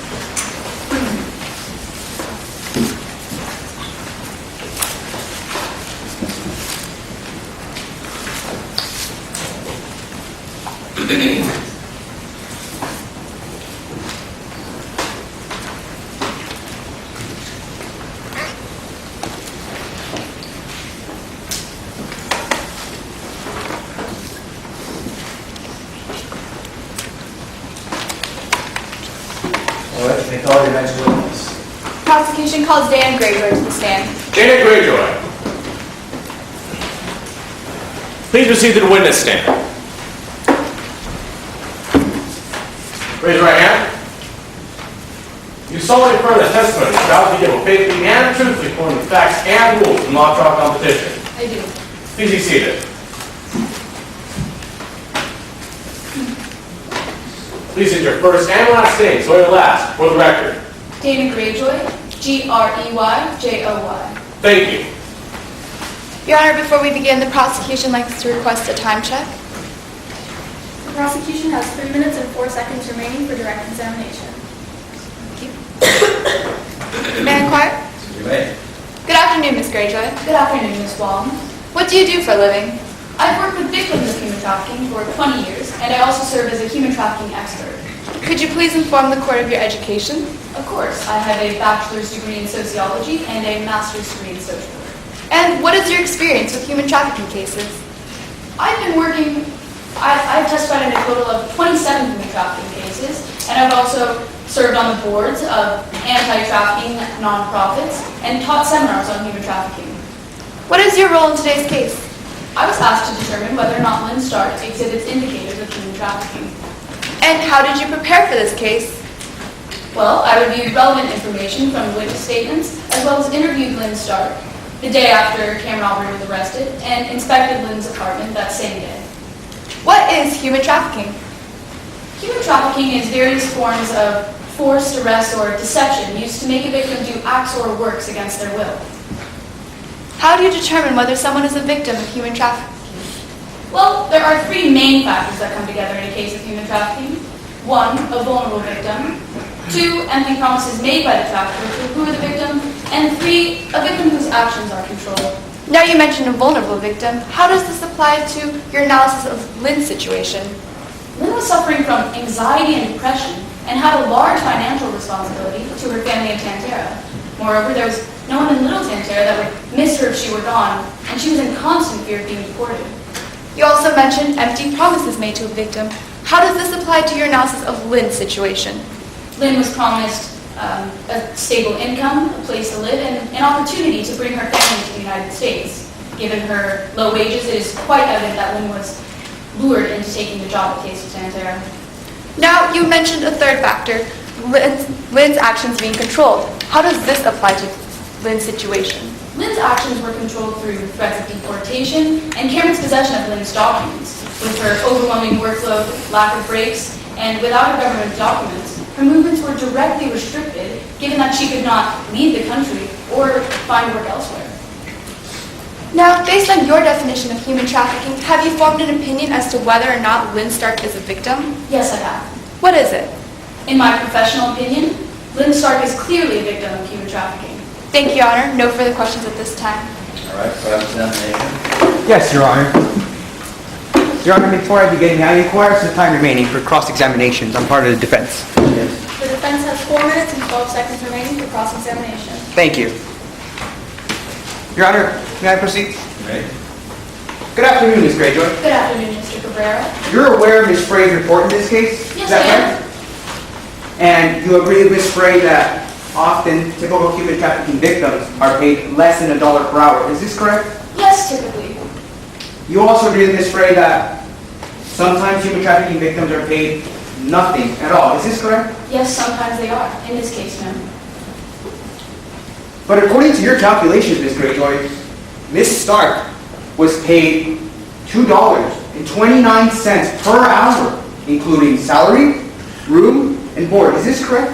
Yes, it grows 75% below. I'm sorry, Ms. Greyjoy. I'm not sure you understood my question. My question calls for a simple yes or no. Allow me to redirect you back to my question. My question asks, if she was paid $2.29 per hour, is this correct? Yes or no? Yes, she was. Thank you, Ms. Greyjoy. You also agree with Ms. Frey that often victims of human trafficking have little to no education. Is this correct? Yes, sometimes. I'm sorry. Often, not sometimes. Is this your testimony? Yes. Your Honor, Ms. Greyjoy, you gave a witness statement, Yes, I did. and you were completely honest and truthful in this witness statement? Yes, I was. Your Honor, I'd like to direct the court's attention to the witness's statement, to page 34, lines 23 to 24.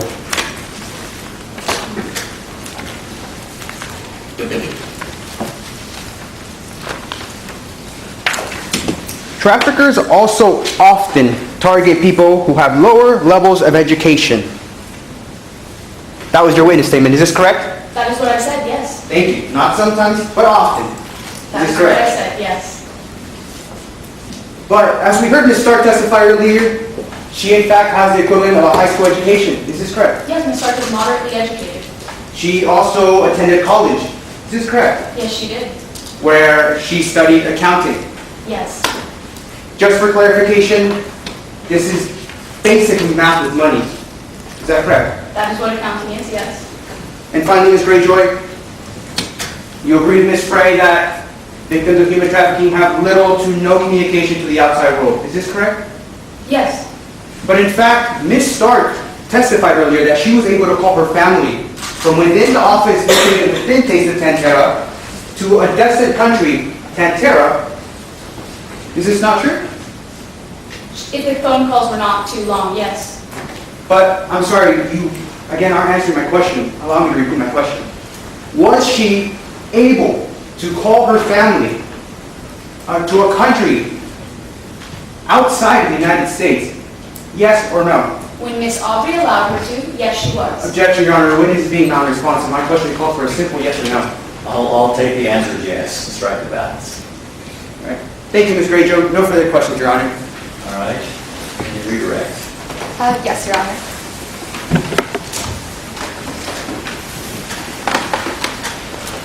May I proceed? You may. Ms. Greyjoy, on cross-examination, you were asked about Lynn's pay. Could you please explain?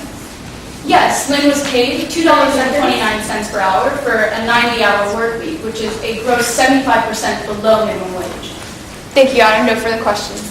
All right, thank you, Ms. Greyjoy. You may step down.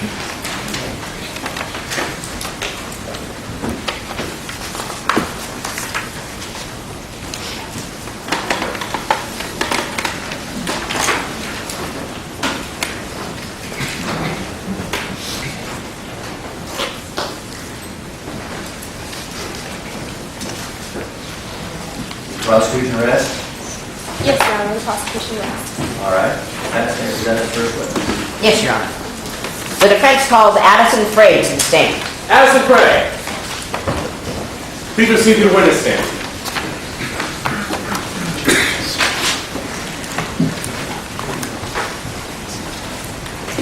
Raise your right hand.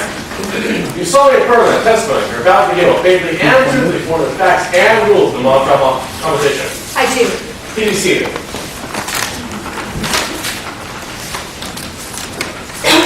Please state your first and last name. Spell your last for the record. Addison Frey, F-R-E-Y. Thank you.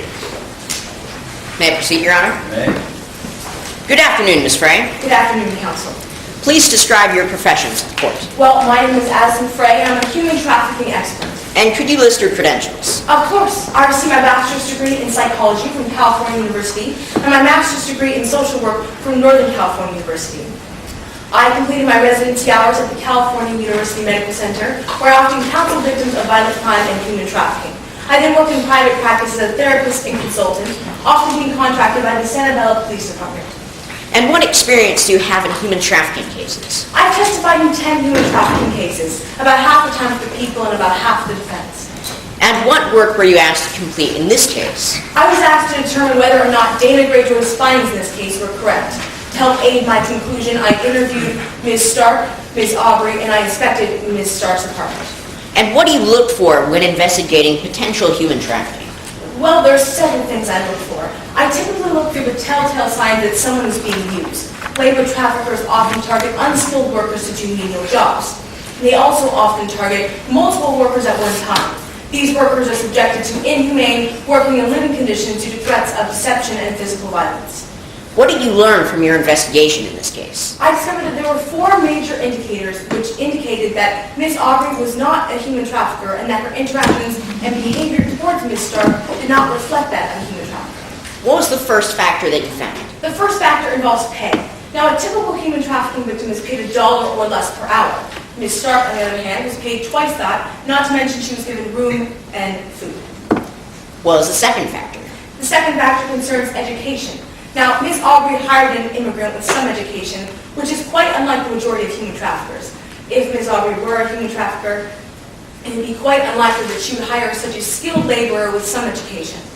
What is the third factor? The third factor is Ms. Stark's mental state. Now, Ms. Stark suffered from anxiety, depression, and chronic physical pain due to the demands of her job. Now, I believe that this has more to do with the type of work she did rather than being overworked. As a young, inexperienced employee, Ms. Stark was bound to suffer from stress. And what is the final factor? The final factor is living conditions. Now, the apartment that Ms. Aubrey provided for Ms. Stark was somewhat unusual in that Ms. Stark received her own room, and that's not typical in any case I've ever seen.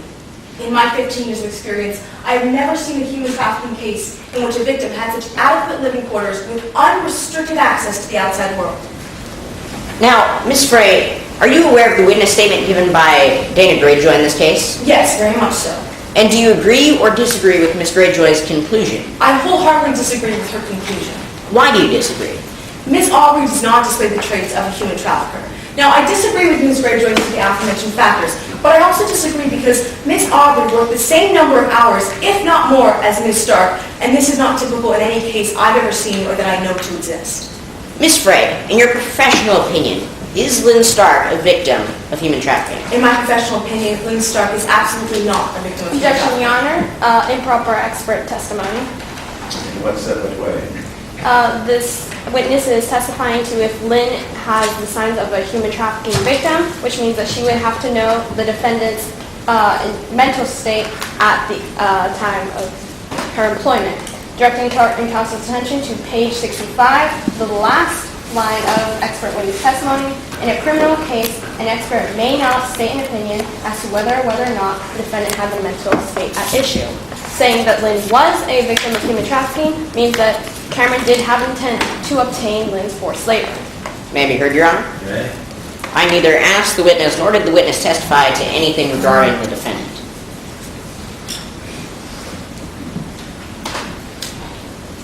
Witness did testify essentially to the fundamental issue of guilt or innocence, right? I asked the witness for her professional opinion in this case, Opinion of what? of whether or not Lynn Stark was a victim of human trafficking, which she is a qualified expert witness and can testify to. Your Honor, Maybe heard. this expert witness is limited to testifying if Lynn exhibited the signs of a human trafficking victim, not if Lynn Stark was a victim of human trafficking.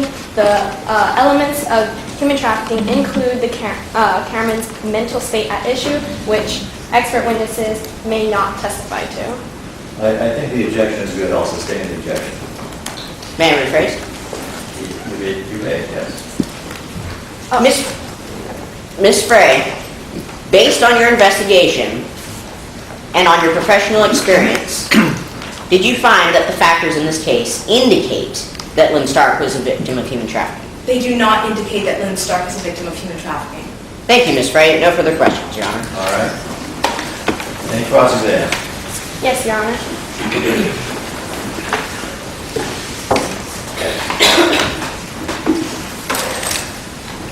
Good afternoon, Ms. Frey. You opined that Lynn was an overworked employee, true? Yes. But to be clear, possessing these ailments does not rule out someone from being a victim of human trafficking, correct? Correct. Now for this case, it was your job to specifically reevaluate Greyjoy's findings, true? Which I did, yes. And the defense is paying you to do this? Yes. Objection, Your Honor. Relevance. Well, it goes to bias, doesn't it? Overruled. Yes, Ms. Dana Greyjoy is paid by the people. And you are aware that Ms. Greyjoy had her interview with Lynn just one day after the defendant's arrest, true? Yes, I am.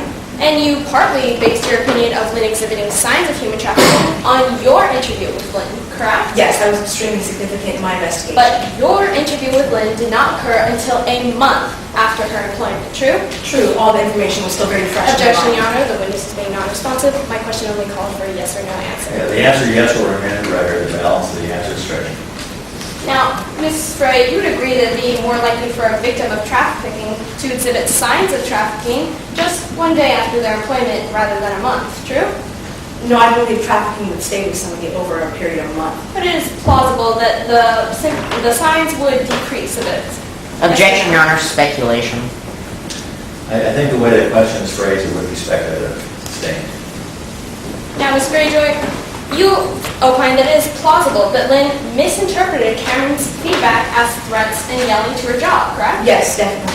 However, are you aware that in Cameron Aubrey's witness statement, she admitted to yelling at Lynn that neither of them could take a vacation, true? Yes, she had poor management skills, but this did not mean she was a good Objection, job. Your Honor. The witness is being non-responsive. Motion I is think the answer is yes, and that will remain the balance of the answer is stretching. And are you aware that after this encounter, the defendant slammed his self-locking door, true? Yes, I believe she did out of anger. Now, moving further, the defendant also had Lynn's legal documents in her possession all 4 months of Lynn's employment. Yes, for work purposes. Without these documents, Lynn could not find a different job, true? No, but she could have asked for it. But she was denied these documents on March 9th, correct? I believe she was. And without these documents, she could not go back to Tanatere to visit her family, could she? No, but I believe she could have discussed it further with Ms. Aubrey. But you just testified that she was denied access to these documents, correct? I believe so.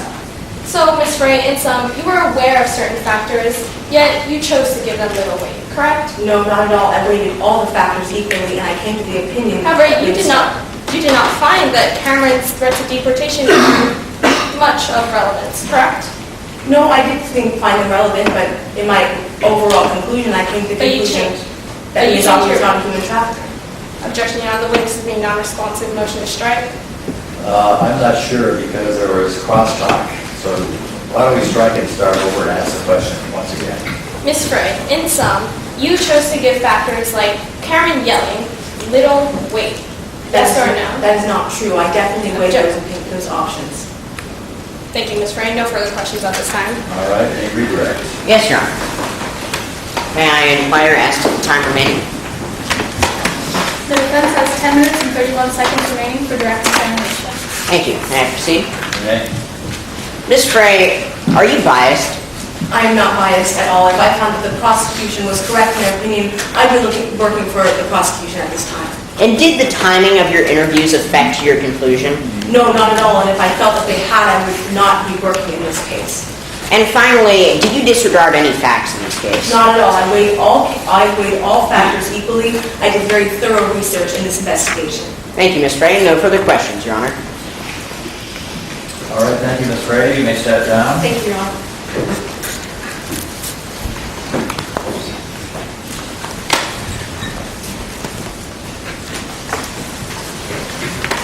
Your Honor, the people would like to request a time check for how much time is remaining on cross-examination. All right. The prosecution has 7 minutes and 42 seconds remaining on cross-examination. Thank you.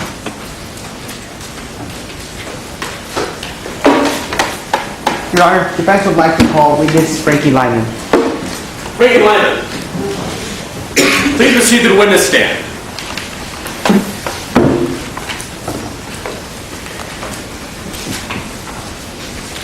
Raise your right hand. You solemnly affirm that the testimony you're about to give will faithfully and truthfully according to the facts and rules of the mock trial competition. Yes. Please be seated.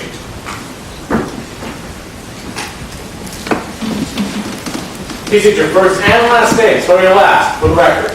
Frankie Lyman, Lyman. Thank you. Your Honor, before I begin, may I inquire as to the time remaining on directs for defense? Yes. The defense has 10 minutes and 5 seconds remaining for direct examination. Thank you. May I proceed, Your Honor? Okay. Good afternoon, Ms. Lyman. Good afternoon. What is your current occupation? I currently work at a bookstore at my campus. Where did you work before this bookstore? I worked at a restaurant called Taste of Tantera. Now, did you know Lynn Stark? Yes, I did. We worked together at the restaurant. We even started working on the same day. While working at Taste of Tantera, were you able to observe Ms. Stark while working? Yes, I was. What observations were you able to make of Ms. Stark working? I observed that she got flustered very easily under high-pressure situations. Why do you say that? Well, when business was slow, Lynn was working fine, but as soon as the restaurant gained popularity, she had a hard time keeping up with the orders, and she quickly became overwhelmed. Now, did you observe Ms. Aubrey give Ms. Stark any constructive feedback? Yes, I did. Now, according to your observations, how did Ms. Stark react to Ms. Aubrey's constructive feedback? She often ignored it, and she sometimes even talked back. Will you please give me an example? Yes. Once Lynn went to the wholesale market to buy vegetables, and she didn't return for a long time, and when she finally returned, Ms. Aubrey asked where she was, and Lynn responded back to her, saying, "None of your business." Was Ms. Stark the only employee Ms. Aubrey gave constructive feedback to? Oh, of course not. Did Ms. Aubrey give you any constructive feedback? Yes, but only whenever I did something wrong. Did you observe Ms. Aubrey give, if any, preferential treatment towards Ms. Stark? Well, Ms. Aubrey seemed to treat Lynn more like a family member than an employee. How so? Objection, Your Honor. Speculation as to treating Ms. Stark as a family member rather than an employee. Counsel? Your Honor, if you'd like, I can rephrase. All right.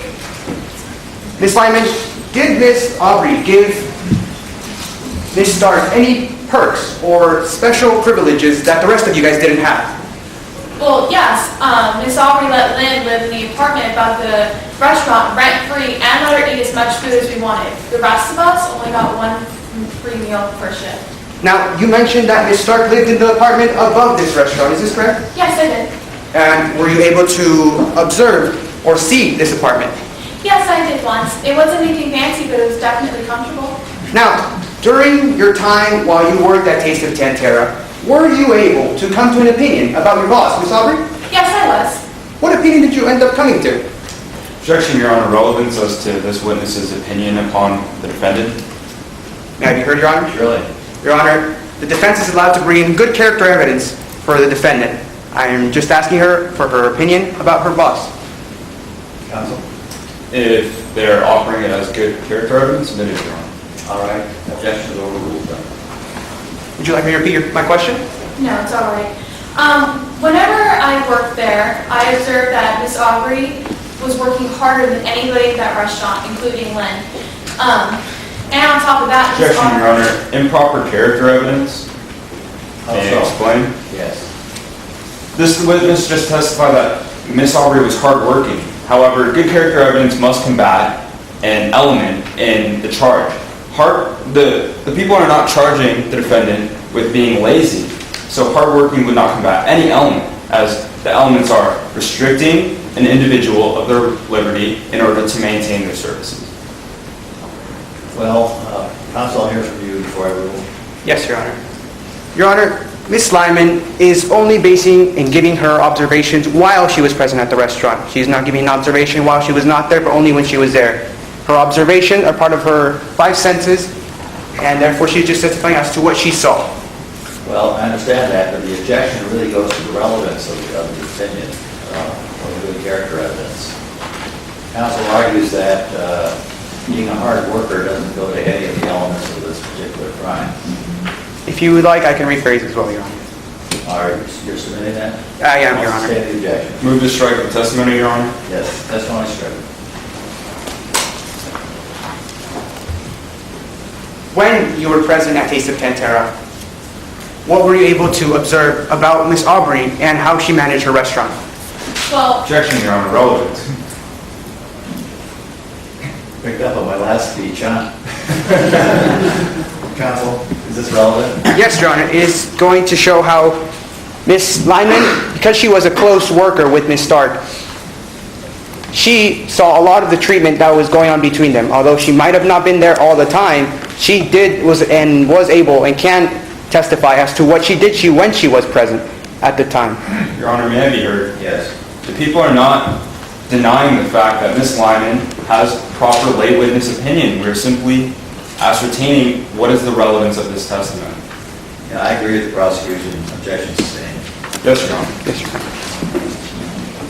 Now, Miss Lyman, did you learn at some point that Miss Aubrey had been arrested? yes, I did. Did learning that Miss Aubrey had been arrested change your opinion about Miss Stark as a boss? Objection, Your Honor. Relevance.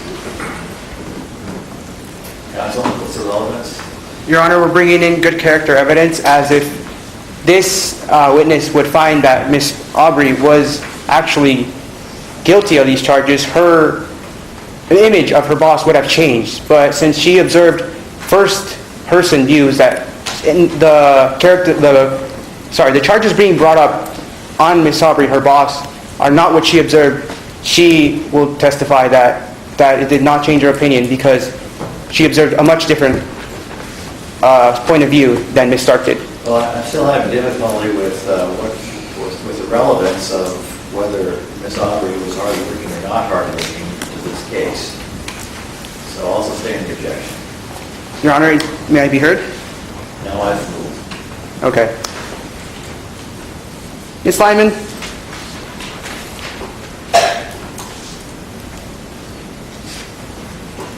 Did you or did you not enjoy your time while working at Taste of Pantera? Objection, Your Honor. Relevance.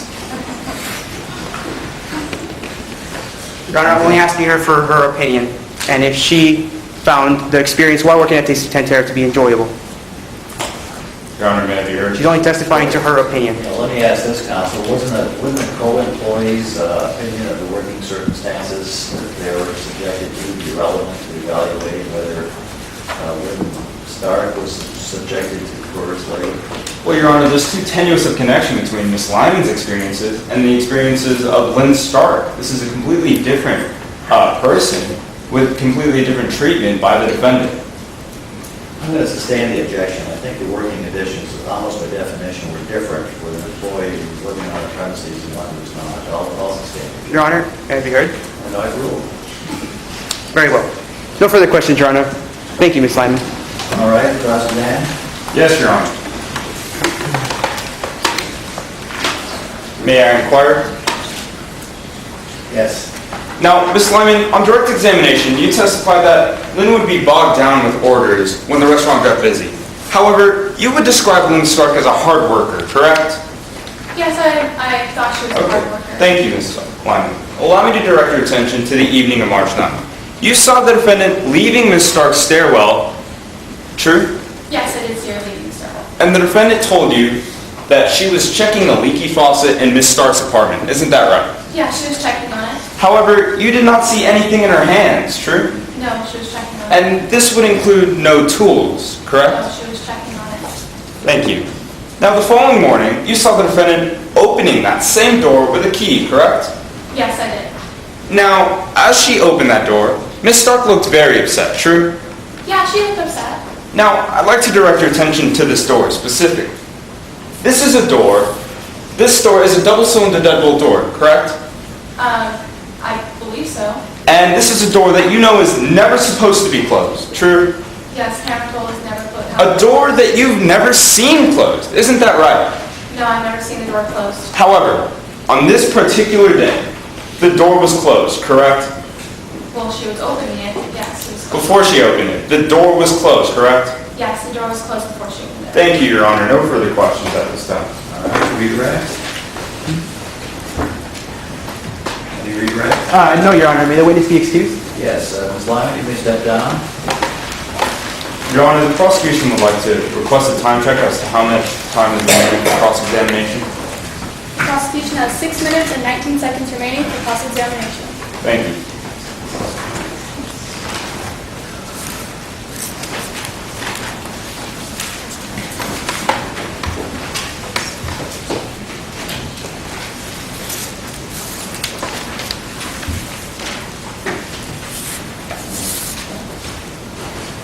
All right, the defense may call its next witness. The defense calls Devin Tyler, I should say. Devin Tyler. Please proceed to the witness stand.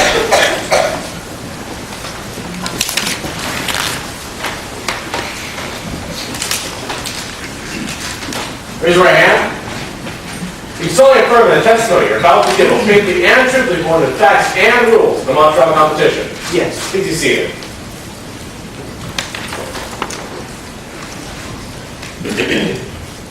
Please use your first and last name, spell your last for the record. Devin Tyler, Tyler. Thank you. Your Honor, before I begin, may I inquire as to the time remaining? The defense has 7 minutes and 6 seconds remaining for direct examination. May I proceed? Okay. Good afternoon, Mr. Tyler. Good afternoon. So, what's your most recent occupation? Well, I manage a boutique hotel. And how long have you known Miss Aubrey? My entire life. And have you two ever worked together? I gave her advice at the restaurant she was opening, Taste of Tantera. Do you know why she chose Tantera? Well, when Cameron and I were kids, we used to make frequent humanitarian trips to Tantera. Cameron always loved it there. It was her favorite place to go. And are you aware that Miss Aubrey hired a consultant for her restaurant? Yes, that was under my advice. I suggested Julian Blake, an old friend of ours from high school. And why did you suggest Mr. Blake? Well, I thought it would be helpful. Fortunately, this was not the case. Why not? Well, once the restaurant opened, Julian became somewhat of a bully to Cameron. Could you please explain? Well, one time I overheard Julian just ranting to Cameron about every little thing she'd done wrong. Objection, Your Honor, hearsay. Your Honor, we are not bringing in any statements. And since we're not bringing in any statements, we're not bringing anything that can be used for the truth. Yeah, I think ranting and raving doesn't qualify anything for the truth, so I'll overrule the objection. Yes, Your Honor. Were you finished with your answer, sir? Not quite. I heard him ranting, and it seemed to me that he was just trying to earn more fees, not actually help the restaurant. So, did you help Miss Aubrey in any other way? Well, she was looking for a chef, so I suggested she put an ad out for Little Tantera. And did she do that? Yes, I actually helped her. Yeah. And did she get a response? Yes, Lynn Stark responded to the ad. And what was Miss Stark's background as a chef? She had no professional cooking experience. So, as a professional yourself, was Miss Stark a good fit for Taste of Tantera? Well, it definitely gave me great work. I mean, I've seen many professional chefs lose their job simply because they can't. Objection, Your Honor, relevance. What's the relevance, counsel? Your Honor, this goes to show that Well, first, this goes to show Ms. Stark's ineptitude at her job, and that is relevant because it explains why Cameron Aubrey would constantly criticize her. May I be heard, Your Honor? Go ahead. There is too tenuous a connection between what Mr. Tyler has seen in the past with other chefs and what Ms. Stark's situation is at hand right now. No, I think it's a fair comparison. I'll overrule the objection. Yes, Your Honor. Were you finished with your answer? I wasn't. I've seen many professional chefs lose their jobs simply because they can't handle the strain of the restaurant. So someone with no professional experience, it definitely gave me great worry. And did you have a chance to see how Ms. Aubrey and Ms. Stark got along? Yes, I visited the restaurant several times a week. And how did they get along in the beginning? Well, in the beginning, they got along great. I'd often see the two of them laughing and dreaming about the future success of the restaurant. Cameron even told me she wanted to try and bring Lynn's family over when she got the restaurant off the ground. And did the relationship change after the restaurant opened? Unfortunately, yes, it became very strained. Could you please explain? Well, I'd often see Lynn working very slowly, as I feared. Well, Cameron was trying to get food out to customers on time, so she'd try and encourage Lynn and give her some constructive criticism, but Lynn wouldn't take it very well. She'd be very upset. Objection, Your Honor. Speculation as to what Lynn was thinking and not taking the constructive feedback. Well, I think it's a rational perception of this witness to give away opinion and it's helpful to the testimony. Yes, Your Honor. Now, Mr. Tyler, how long have you known Ms. Aubrey? My entire life, 41 years. And over that time, have you formed any opinions of her character? Of course, you have to over such a period of time. Could you please state them for the court? Cameron is the hardest working person I know. Objection, Your Honor. Improper character evidence. Here we go again with this. I think we've been through this, so I'll sustain the objection. Move to That's strike. not hard work. Not the entire question, but that's the part of the answer that has to do with how hard Cameron worked. Yes, Your Honor. May I be heard, Your Honor? On the hard-working part. No, I've ruled in this many times. Now, Mr. Tyler, could you please state any observations you made of Ms. Aubrey? Well, Cameron would never intentionally hurt someone, especially someone from a country which just so dearly loved. Wouldn't make any sense. Objection, Your Honor. Speculation.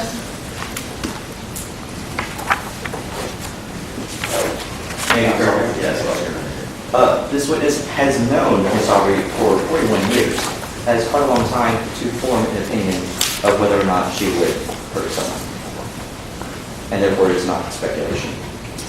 I'm inclined to agree with that. I'll overrule the objection, Yes, Your Honor. given the length of the relationship. Thank you, Mr. Tyler. No further questions, Your Honor. All right, cross-exam. Yes, Your Honor.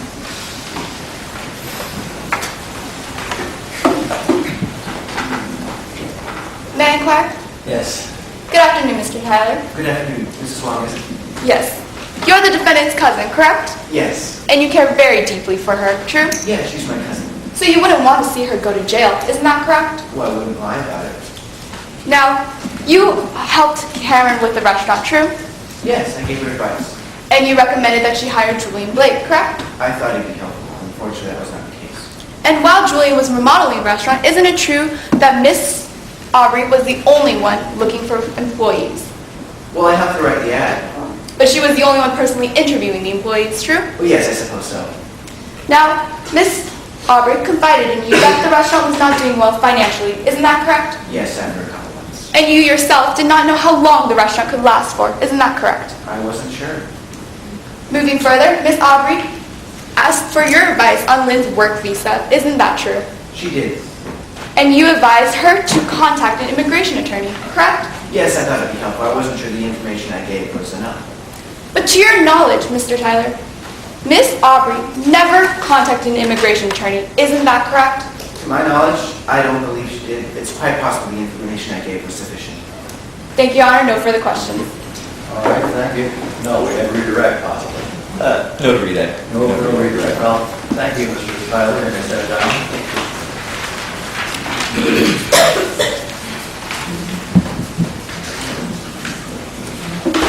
Your Honor, the people would like to request a time check as to how much time is remaining for cross-examination. The prosecution has 5 minutes and 5 seconds remaining for cross-examination. Thank you.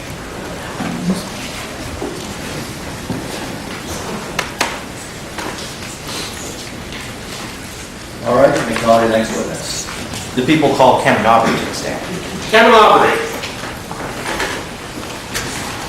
Please proceed to the witness stand.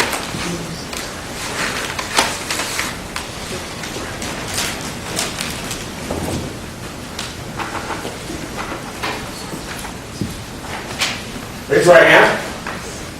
You solemnly affirm that testimony you're about to give faithfully and truthfully according to the facts and rules of the non-trial competition. I do. Please be seated.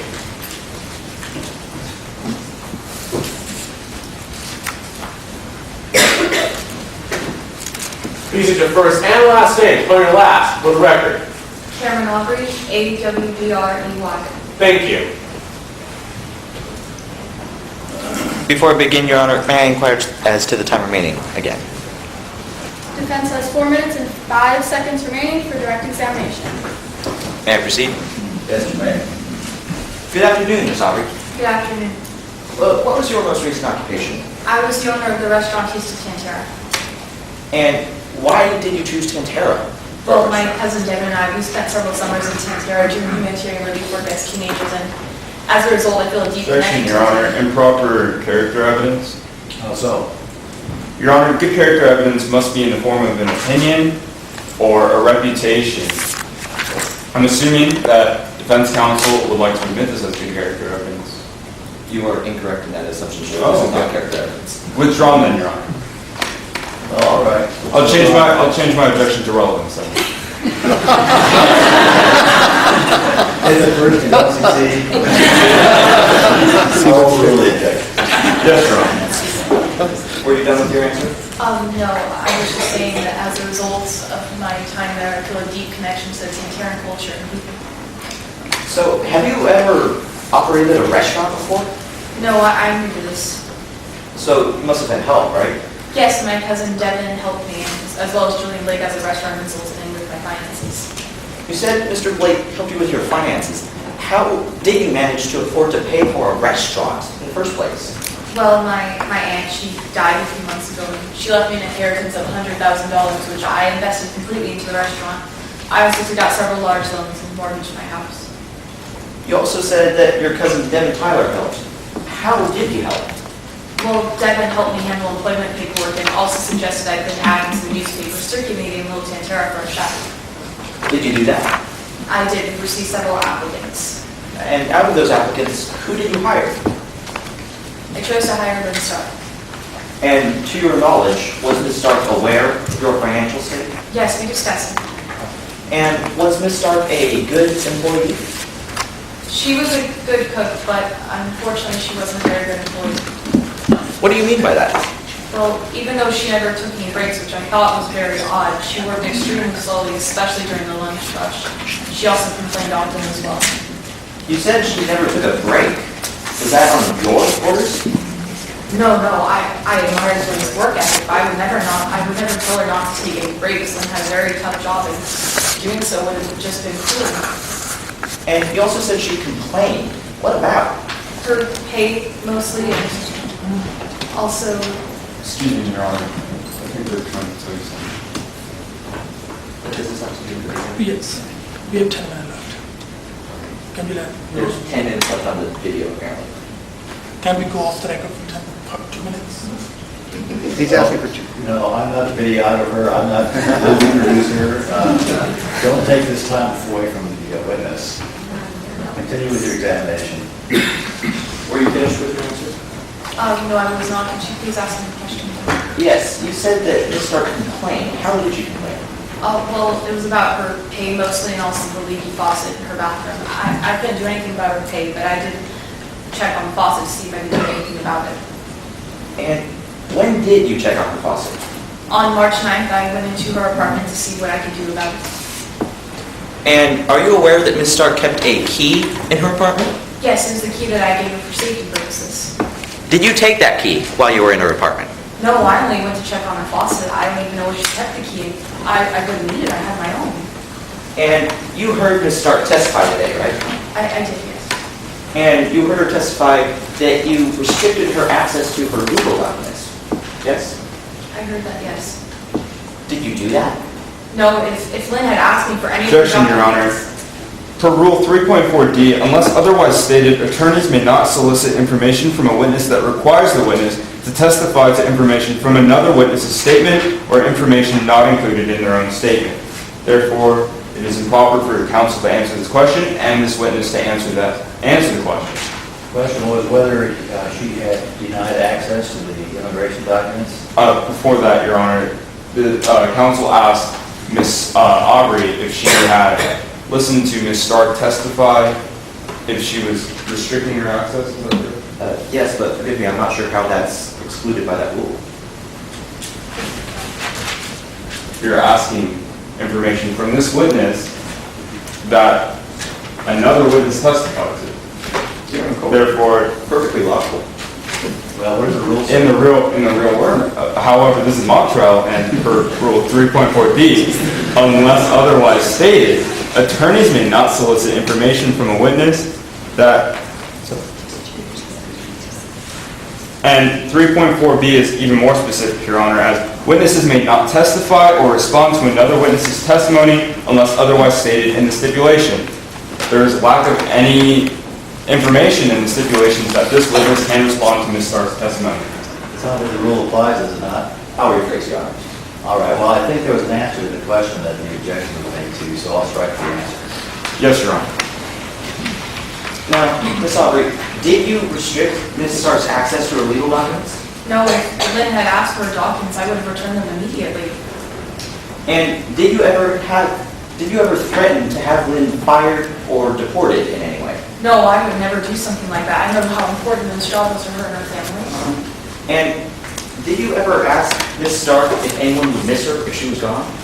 No, and frankly, that would be a very inappropriate question to ask her in a job interview. And it is my understanding that Lynn Stark was a salaried employee. Is that true? Yes, she was. Can you please explain what that means?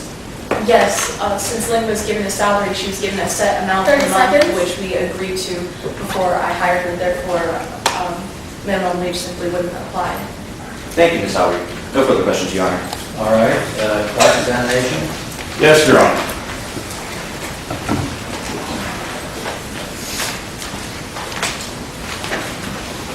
Your Honor, may I inquire? Yes. Now, good evening, Ms. Aubrey. Good afternoon, Mr. Babul, is it? Yes. Now, Ms. Aubrey, you hired Mr. Blake for his restaurant expertise, true? As Devin suggested, yes. And, however, you rejected Mr. Blake's involvement in the employment process, correct? I wanted him to focus on the restaurant. Oh, allow me to direct you back to my question. I called for a yes or no answer. You rejected Mr. Blake's involvement in the employment process, true? That would be true, I suppose. So, this made you the only one in charge of interviewing and hiring employees for the chef position, true? That is true. Now, you eventually hired Ms. Stark, correct? I did, yes, I wanted to help her in any way I could. Right. Now, upon hiring Ms. Stark, you had her immigration documents, true? Well, yes, I needed those for the paperwork. Thank you. Now, you were given these immigration documents, and for the entire 4+ months of her involvement, or of her employment at Santerre, you made no significant forward progress in sponsoring her visa, true? Well, I made some progress, but unfortunately I was not able to complete it. Objection, Your Honor. Unfair extrapolation.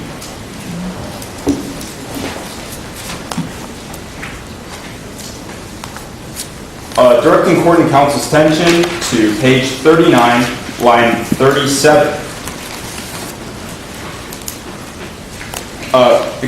Line 36 and 35. I told Officer West that I was holding onto the papers because I was in the process of finding out how to sponsor Lynn for Lynn's visa.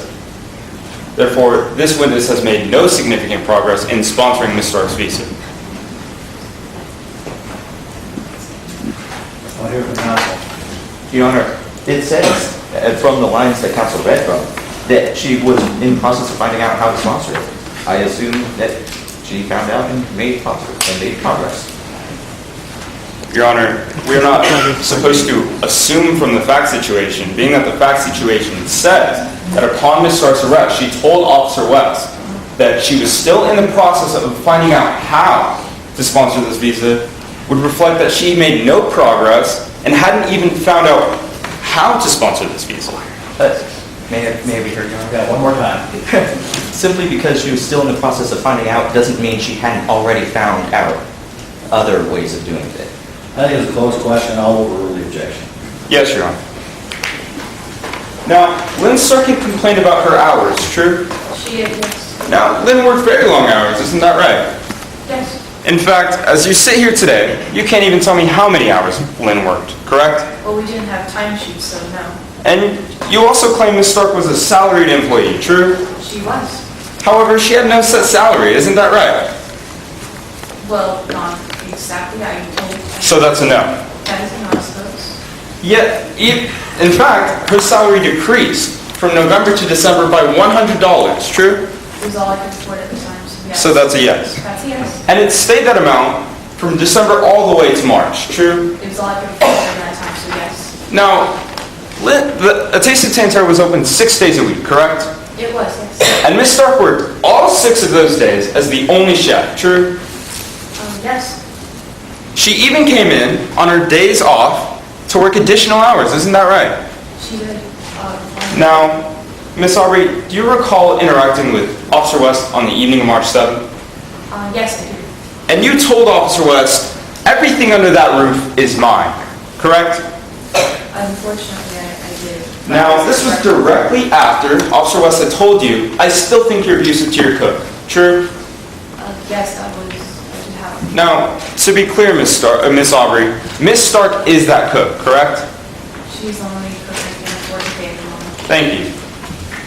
Now, on March 10th, you observed Lynn conversing with a customer, true? Yes, with Officer West, I believe. Objection, Your Honor, unfair extrapolation. Excuse me, I believe I misspoke then. I did see her interacting with the customer. Okay.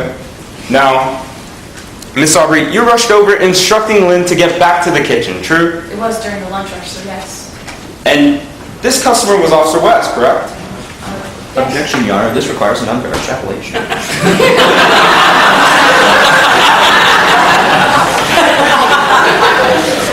I could let opposing counsel argue this for me. This witness is able to answer in any way she likes. I'll sustain the objection. New question. Yes, Your Honor. Now, directing your attention to March 9th. An argument ensued after you rejected Ms. Stark's vacation request, true? Her vacation request, yes, she didn't give me any particular reason. Now, at that time, Ms. Stark had been working every day for the past 4 months, true? Yes, I suppose. Now, As well as I did as well. that argument ended with you slamming the double-cylinder deadbolt door behind her. Isn't that right? Yes, yes, I was very angry and exhausted. Right, and you claim it was frustration that made you slam that door, true? Objection, Your Honor. This is an argumentative question. It's cross-examination. I'll overrule. And you claim that this frustration was caused by the events of the recent days, correct? Yes. Now, this would include your interaction with Officer West only 2 days prior, true? Yes, I was upset that I've been arrested for no reason. Now, Miss Aubrey, it was this same frustration that caused you to steal Miss Stark's key only earlier that day. Objection, Your Honor. This is an argumentative question. And it also requires an unfair extrapolation. That's an argumentative question. May I rephrase, Your Honor? You may rephrase. Now, Miss Stark, your frustration caused you to steal Miss Stark's key earlier that day. I'll sustain the objection. Yes, Your Honor. Moving on. Now, that same day, excuse me. Now, the next day, you had to open the door for Miss Stark, true? Yes, I did. After I heard her banging, I went immediately. Right. And you even asked her if she was missing her key, correct? Yes, I was confused as to why she didn't open the door herself. Back to March 9th, Miss Aubrey. You claim that you were checking a leaky faucet, correct? I was checking her leaky faucet. However, Miss Stark had made this claim only 3 months earlier about this leaky faucet, true? She had. Unfortunately, that was the only time I had to check on it. So in these 3+ months, you did not fix the issue, true? I didn't have any time. You had not even checked the issue, true? I did not have any time. And you showed Miss Stark, excuse me, where her key was when she first moved in, true? 30 seconds. Yes, I wanted her to be aware for safety purposes. I would not want any sort of And accident to happen. thank you. Now, other than this day, This was the only day you recall going into Ms. Stark's room, true? Objection, Your Honor. The question is vague and ambiguous as to this day. I think March 9, was it? I was referring to the day she showed Ms. Stark's key to her. May I hear, Your Honor? Yes. That proves my point, if yes. Well, rephrase the question, I'll sustain it.